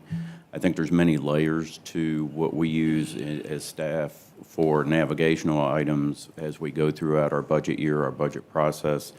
One of the things I would like to add is a capital improvement plan that would outline equipment needs going through the years. I think that offers another layer of transparency so the public could see what we intend to buy as these items wear out. Again, any navigational aid council can provide staff is very welcomed. Vic and I used to go and build our budgets based on the goals and objectives from council retreat, the needs from staff, and it's just an aggregate of information going forward and make strategic efforts to go through the budget and clock off items, as many as we could, in the spirit of these guiding documents. So I would look forward to hearing more about this, look forward to working on it and assisting any way I could.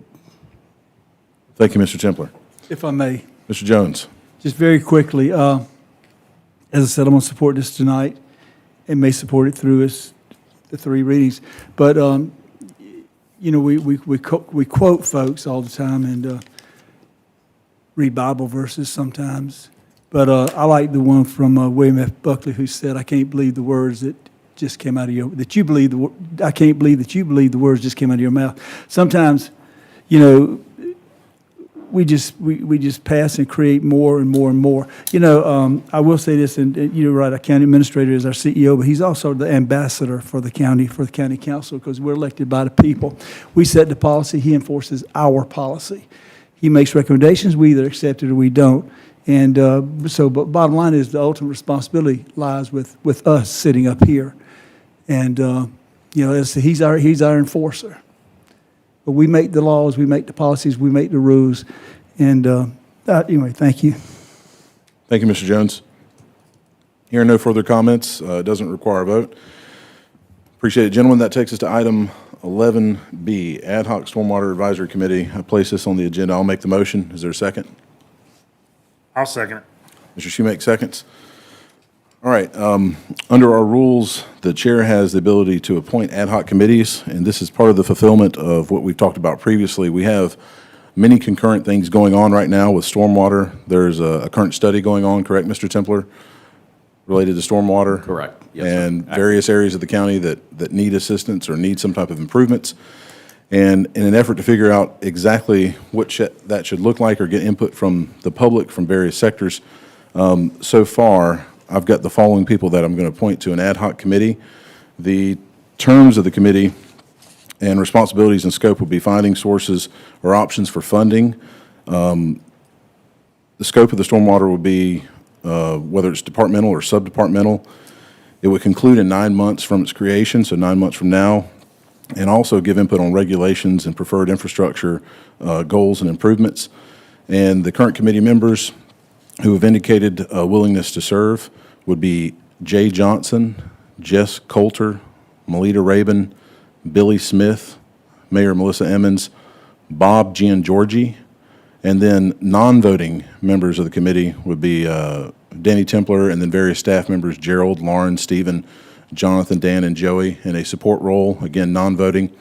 I've got a few other slots that I'm waiting on responses back to fill, but I think this will be a great group that will be part of that transparency and give us input as we have concurrent studies going on from the public on what stormwater improvement and protection should look like, how we manage it going forward, how we catch up in the areas that we need to, and most importantly, how the public would view various funding options and what they would want to see. And so it doesn't require a vote. The committee is just created and will terminate within 9 months, and we'll have a few additional committee members appointed, I anticipate, at the next meeting. Any comments or questions? Mr. Chair. Mr. Tucker. Yes, sir. How many members you plan on putting on this ad hoc committee? Ultimately, 13 for an odd number. Okay. All right. That's going to be fun. I've got a question, Mr. Chair, if I may. Mr. Administrator, through this ad hoc committee and advice and input and so on and so forth, I know that in recent years, we have had to work with an outside agency for our stormwater. Is one of your goals, or could one of your goals be that we handle all that in-house and do not rely on having to spend money with an outside agency? Yes, sir, that is one of my overarching goals is to, and we're on our way to that, but it's just there's understanding a funding mechanism to make us self-sustaining, to bring that enforcement activity in-house and within Kershaw County. Obviously, you don't have to have this to do that. As administrator, you have the ability to bring that in-house, and it sounds like you're already working on that. I'd love to, this is a 9-month program, so it's going to be a year before that takes place. Looking forward to input, love the community engagement piece, but with as many projects as we've had, and even some of Kershaw County's own projects being already in shovel mode, moving dirt, I would like to see members of Kershaw County, people that live and work here, in charge of making sure projects are going well. And I'd like to see people that are friendly with businesses and builders alike. We talk about being business friendly and, welcoming everyone to Kershaw County. You don't have to have a fee in lieu agreement to get that same love, right? So I'd love to see the agencies that we contract with and or our in-house staff, which I prefer, become a very friendly face for Kershaw County when they're on the job sites, when they're at the home. Sometimes you have to deliver bad news, but the old saying, it's not what you say, it's how you say it. I've had many phone calls in which people were discouraged to be here and build here, and it just so happens that one of them has done a major FELO agreement at this point. At one point, they were very frustrated, and I need that to change. I need for everyone here to be part of a Team Kershaw County, and know that we welcome business, and we understand if things aren't perfect, but we're not going to drop a gavel on somebody just because they made a slight error or didn't get up a little bit of a silt fence at the exact moment. I've been in construction since I was a child. It's a tough job. You're running your own business. cash flow's tough, the work's hard, and when government steps in and makes it harder, it's really easy to get frustrated. And we definitely don't need outside agencies jumping the gun, upsetting people, and telling people what they can and can't do, and making threats like, hey, I'm going to call DHEC. That's not friendly. That's not business friendly. So my point in saying this is not to try to upset anybody, but it's to make the point that if we are indeed business friendly, that should be for the guy plumbing a house, to the guy framing a house, to the guy laying, a 2-inch water main. The gentleman that spoke about working on his own projects in the state of South Carolina,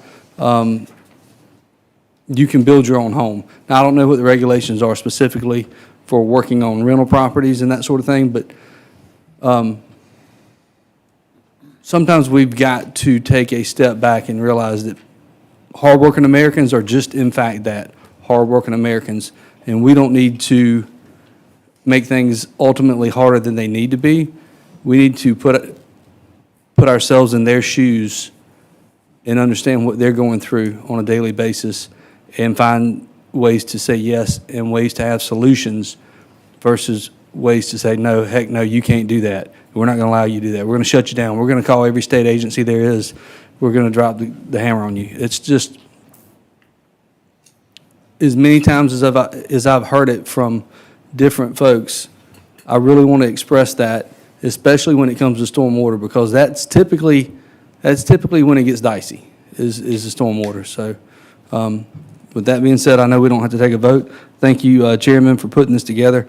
I think there'll be a lot of good input that we receive, and I guess that was some of my own. Thank you. Mr. Chairman. Mr. Jones.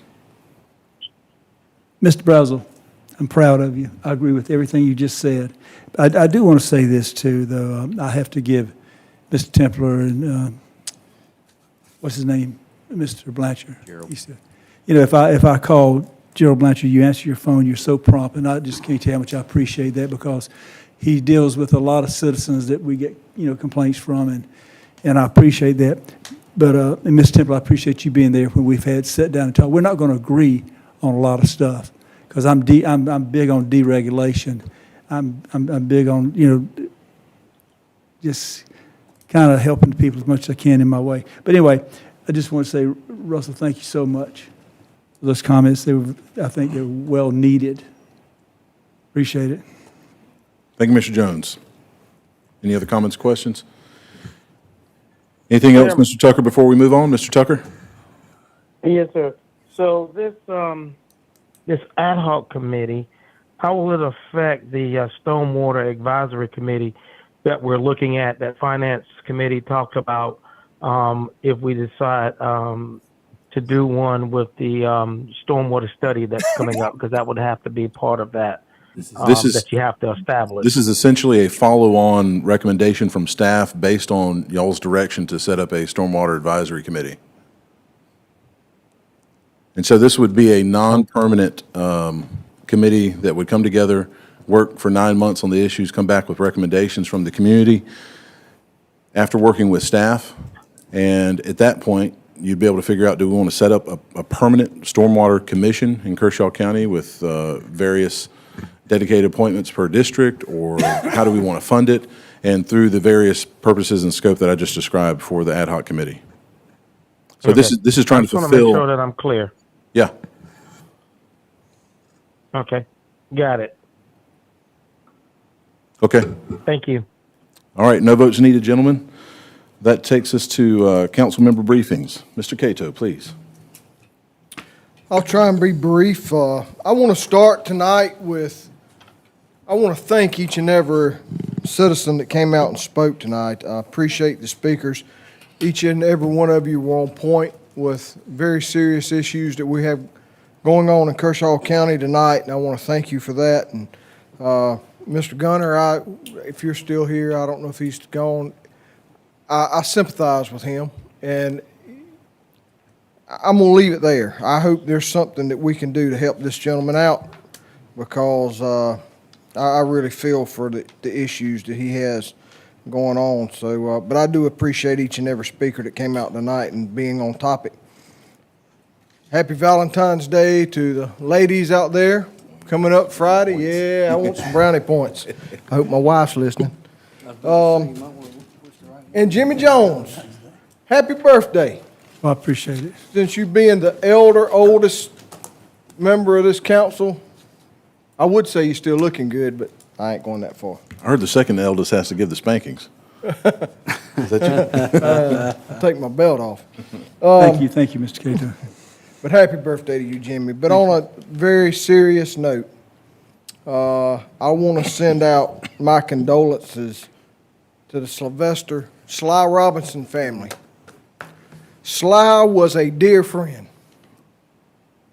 I worked with Sly at the Kershaw County Sheriff's Office for many years. I worked with him at the state level, and Sly was a gentleman, always smiling. If you couldn't get along with Sly, you weren't going to get along with many people. Sly was awesome. He was a man that if you had to go to battle, I'd want him beside me. And I appreciate the service he had for this county, and my condolences to his family and his friends and brothers in blue. Thank you, Sly.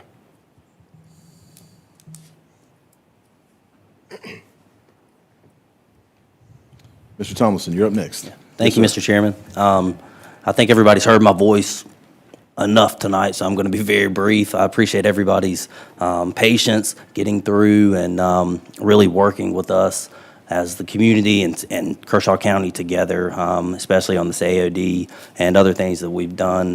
This is a valiant effort, and I appreciate everybody's input and look forward to the continued work going forward. I really would like to appreciate staff. I've put a lot on them, and they have responded and above and beyond my expectations, not only dealing with running a county of almost 500 employees, having to deal with other issues, getting a comprehensive plan done, anything that I have asked, anything that the community has asked in response to this AOD, staff, legal has bent over backwards to make sure that those voices are heard and those issues and concerns are addressed. So thank you so much.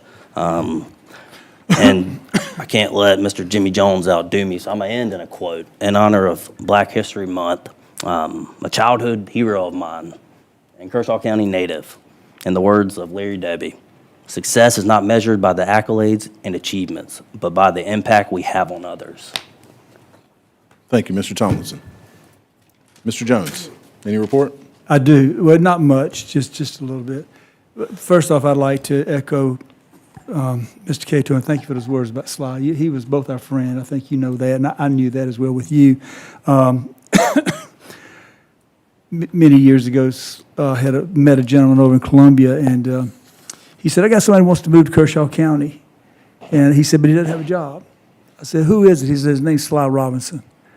I think he was, I don't know where Sly was at, somewhere up north. I have no idea. But anyway, he came, I met him, gave him a job, and boy, it just changed. I think he went to work for every agency in Kershaw County, ended up with the solicitor's office. Why did he move so much? Because everybody loved him. He always had a smile on his face. He was my friend. He would stop me, and we would talk, and he'd just be laughing when he got out of the vehicle. But Mr. Tucker, I hope you don't mind. I had talked with the sheriff and Mr. Cato, and we want to do a proclamation for Sly at the 25th meeting. And I'd like that proclamation to be from Mr. Tucker, Mr. Cato, and myself as former law enforcement officers who worked and knew Sly. He was a good man, kind man, and I truly loved him to death, and the condolences to his family, absolutely. But I want to also say, kudos to our sheriff.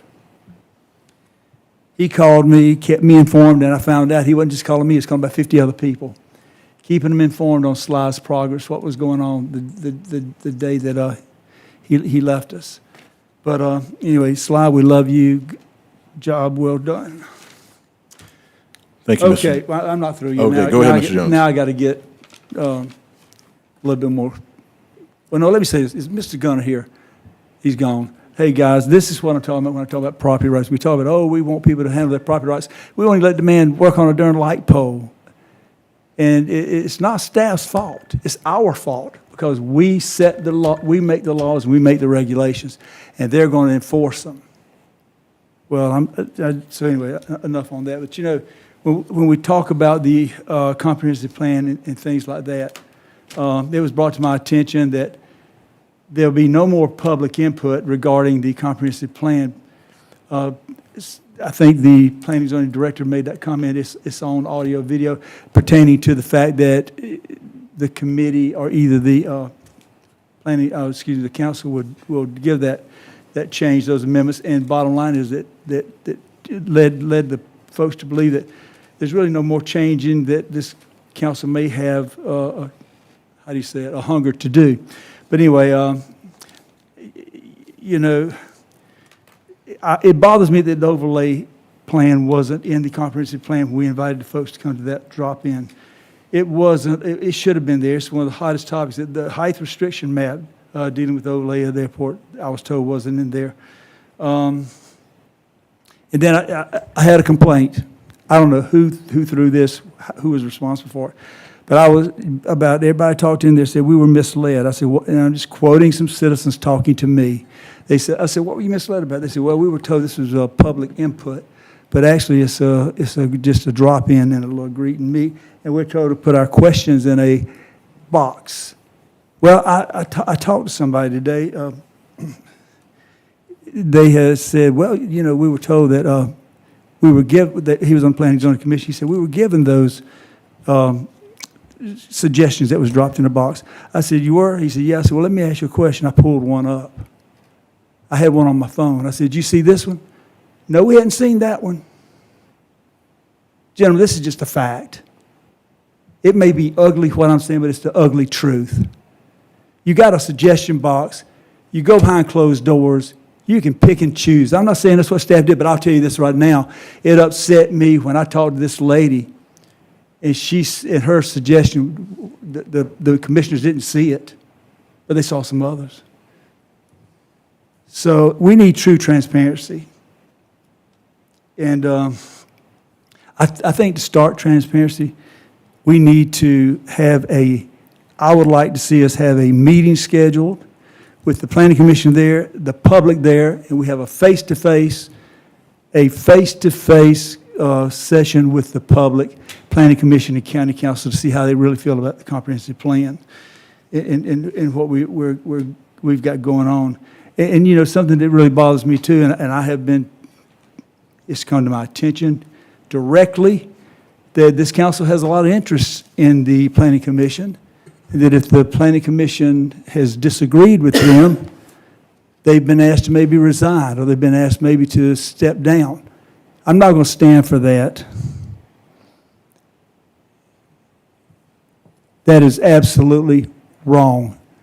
We're mandated by law to appoint these folks, and I will never vote somebody off because they don't agree with me or ask them to resign from the Planning Commission. I think that's inappropriate, and I don't like it at all. And with everything I got going on, I'll fight that to the very end. So when you talk about transparency, let's leave the Planning Commission alone. Let them do their job and not try to intimidate or, hey, by the way, this one's not agreeing with exactly what we want to do. Maybe he'll step down, we get somebody else in there. That's just not the way it works. And gentlemen, don't tell me it didn't happen, because it did. And but all three of the planning commissioners are going to stay on. They're not going to step down. They're going to participate. And I watched the video of the planning commission last night. Boy, the planning commissioners looked lost. I mean, they weren't getting. They felt like they weren't getting their questions answered. You can see the frustration on them, and they're young. They're a young group. I ask everybody in here to go watch the planning and zoning meeting last night. Take a few minutes out of your time and watch it and judge for yourself. Okay? And this comp plan, then I'm told also, I heard it on the video, that we're going to have first reading in April. Well, nobody told me that. Who decided that? It's nowhere near ready to start your first, second, or third reading. It tells me that when you got opposition and you're doing a lot of fighting, you fast-track things. I'm not saying this council did that. I'm just saying I heard what I heard on the planning commission meeting last night that was videoed, and that's just not right. If we're going to set the dates, this council needs to take charge of this issue. We need to set a meeting. Mr. Chairman, I'd like to ask you tonight if you would set a meeting that would involve the public directly and the planning commission and you can state when you go to your chairman briefing, that we'll do a county council planning and zoning sit down with the public, and we'll have a true session with the public. I think that'd be really good. And I feel like you're for the same thing.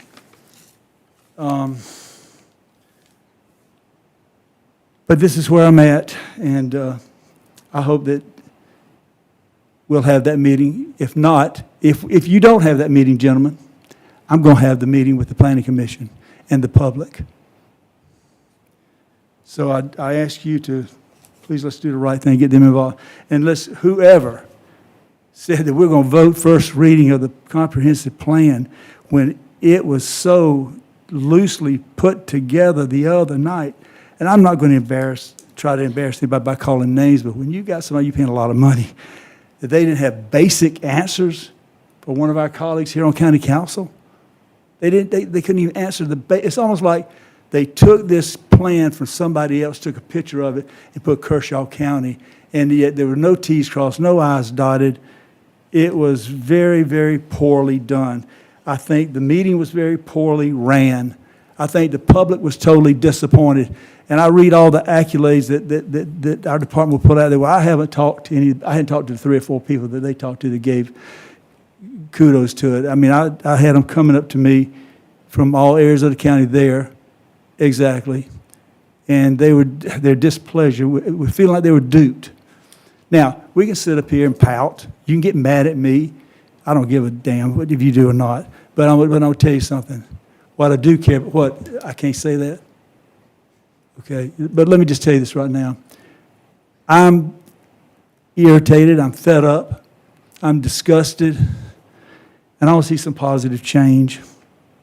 I want the citizens to be treated with respect when we're shutting them down on a job. Listen, be kind.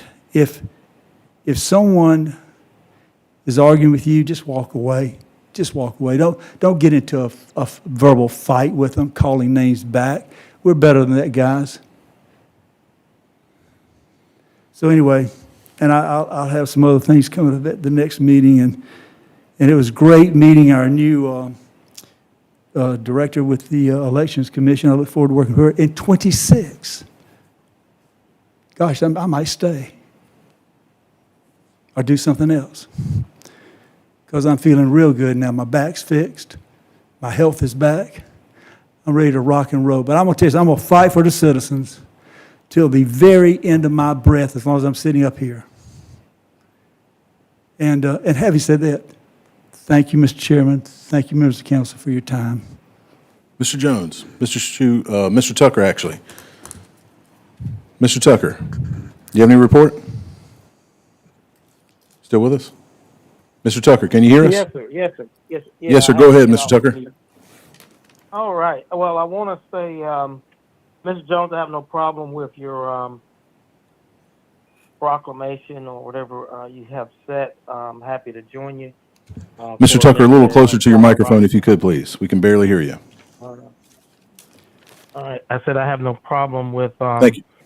Mr. Jones' proclamation or whatever he's trying to do for the Robinson family, but I do say my condolences as well for all who want to attend. They're going to have a memorial service March 1st at 1 o'clock to approximately 14:15, which is 2:15, at Camden First United Methodist Church. So you can Google that on Collins Funeral Home website if you want additional information on it. So very tragic times here in Kershaw County, and we love the Robinson family. And for the ones that don't know, Mr. Bill Robinson, who comes to the meetings, who's chair of the Democratic Party, that is his brother. So just to put relations on that.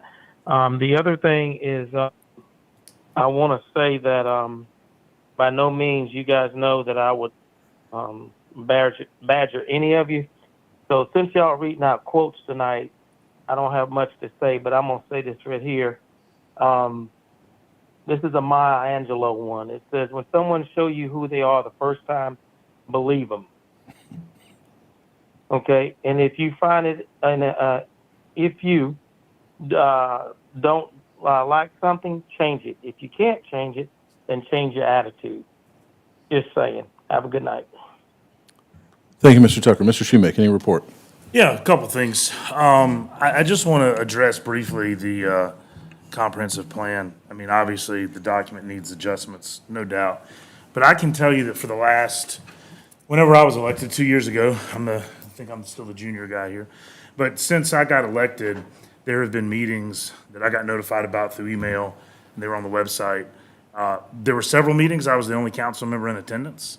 But I can tell you that there have been multiple meetings with direct facing public input, specifically about what should or shouldn't be in the comprehensive plan. So as we go forward on that, I just want to point that out because, you know, whether the last meeting was what people wanted it to be, I've attended a number of these meetings and there's been multiple opportunities for public input.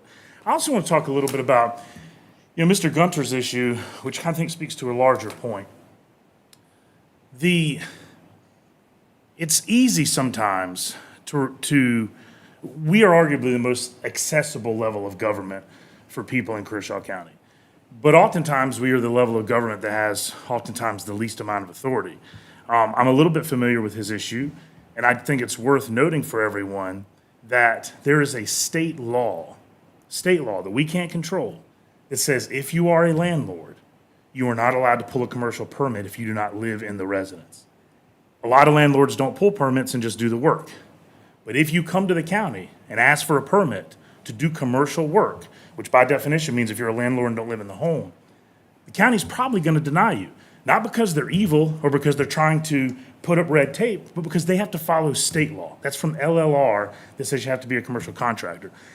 That's a great state law that I think should be amended and changed. Absolutely agree. I just want to say that in my personal experience, by and large, of course there are exceptions to this rule, like every rule. But in my experience these last 2 years, I have found in the vast majority of occasions, our staff to be helpful, flexible, and easy to work with. Not perfect, I haven't been perfect. I have seen far fewer staff members get irate than I have seen members of the public get irate at staff. And that's okay too. People are allowed to express their opinions. We have the First Amendment. But I just want to say that I fully support our staff that works really hard.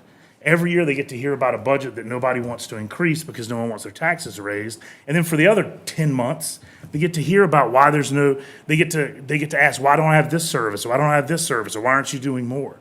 And we're the ones who set those policies, but staff has to bear the brunt of that. And I just want to thank our staff for their excellent and hard work, because without them, you know, none of us could be here and the county would still work along just fine. Yeah, we set policy, but if for some reason we all went away, the governor could appoint 7 more people that would do just as fine his job. Our staff, however, is irreplaceable by and large.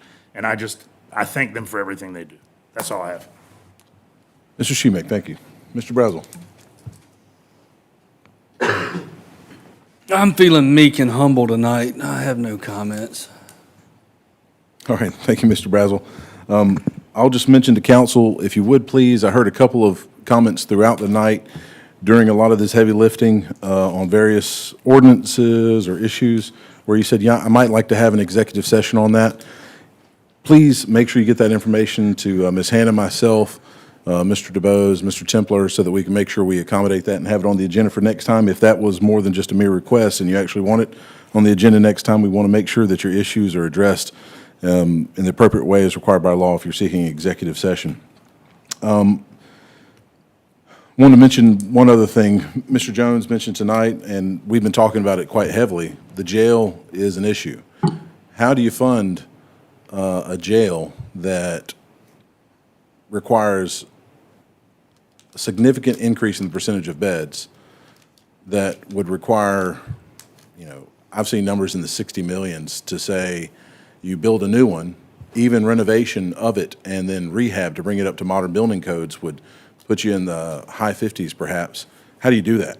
And so I've been trying to formulate, and I just want to share with my council members, I'm trying to put together some type of ad hoc committee that can be expert in this area, that can come to us and bring recommendations on what's the best way to do it. How do you fund it? Kershaw County doesn't have the money, and it would take a ridiculous and astronomical tax increase to pay for the bonds that would be required to do it. Do you do it through a penny sales tax? Do you send it for a referendum and let the public make a decision that way? But we do need to build a new jail at some point. At some point, I guess, was a capital plan, and I don't know what happened to it, but it hadn't been followed entirely, perhaps, but this is what we're dealing with. We have to figure out. And so I'm looking at the possibility of a public safety and service ad hoc committee that would come back with those recommendations to council for us to take action on. It would involve the jail. It would involve other critical needs related to public safety and service. And that concludes my report. All right, we've got any administrators briefing? Mr. Templer? Just real brief, I know we have some executive session stuff, but obviously the boat landing is well underway. We look at that, hopefully to be completed by May. Build in some weather delays and things like that. So Woodward Park construction has been done. We have a December 2025 completion date there expected. We will open bids this Thursday, February 13th, for Copeland Park and Boyd Young Park bid for the renovations up there. And we have the Mount Pisgah playground equipment that is still scheduled to be here early to mid-March.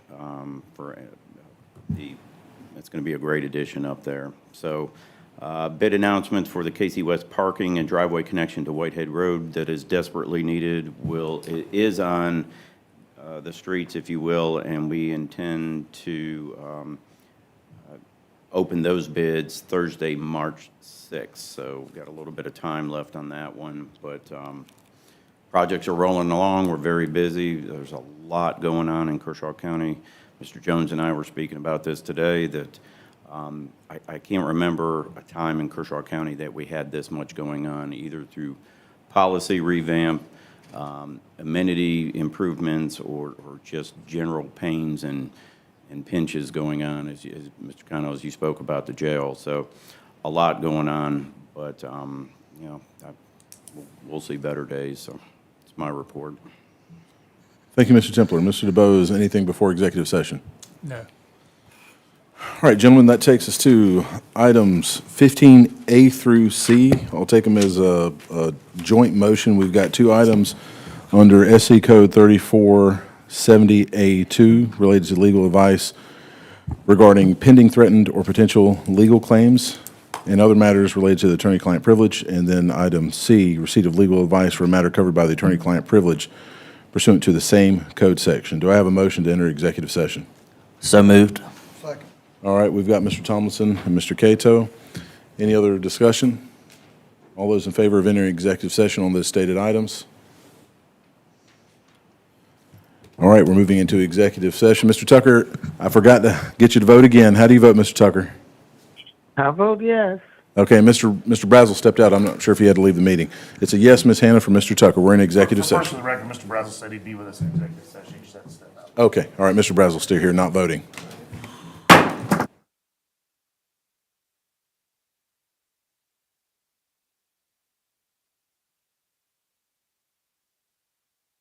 Might not make that one, I don't know. For the public's benefit, no vote is anticipated after executive session.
Just need one more.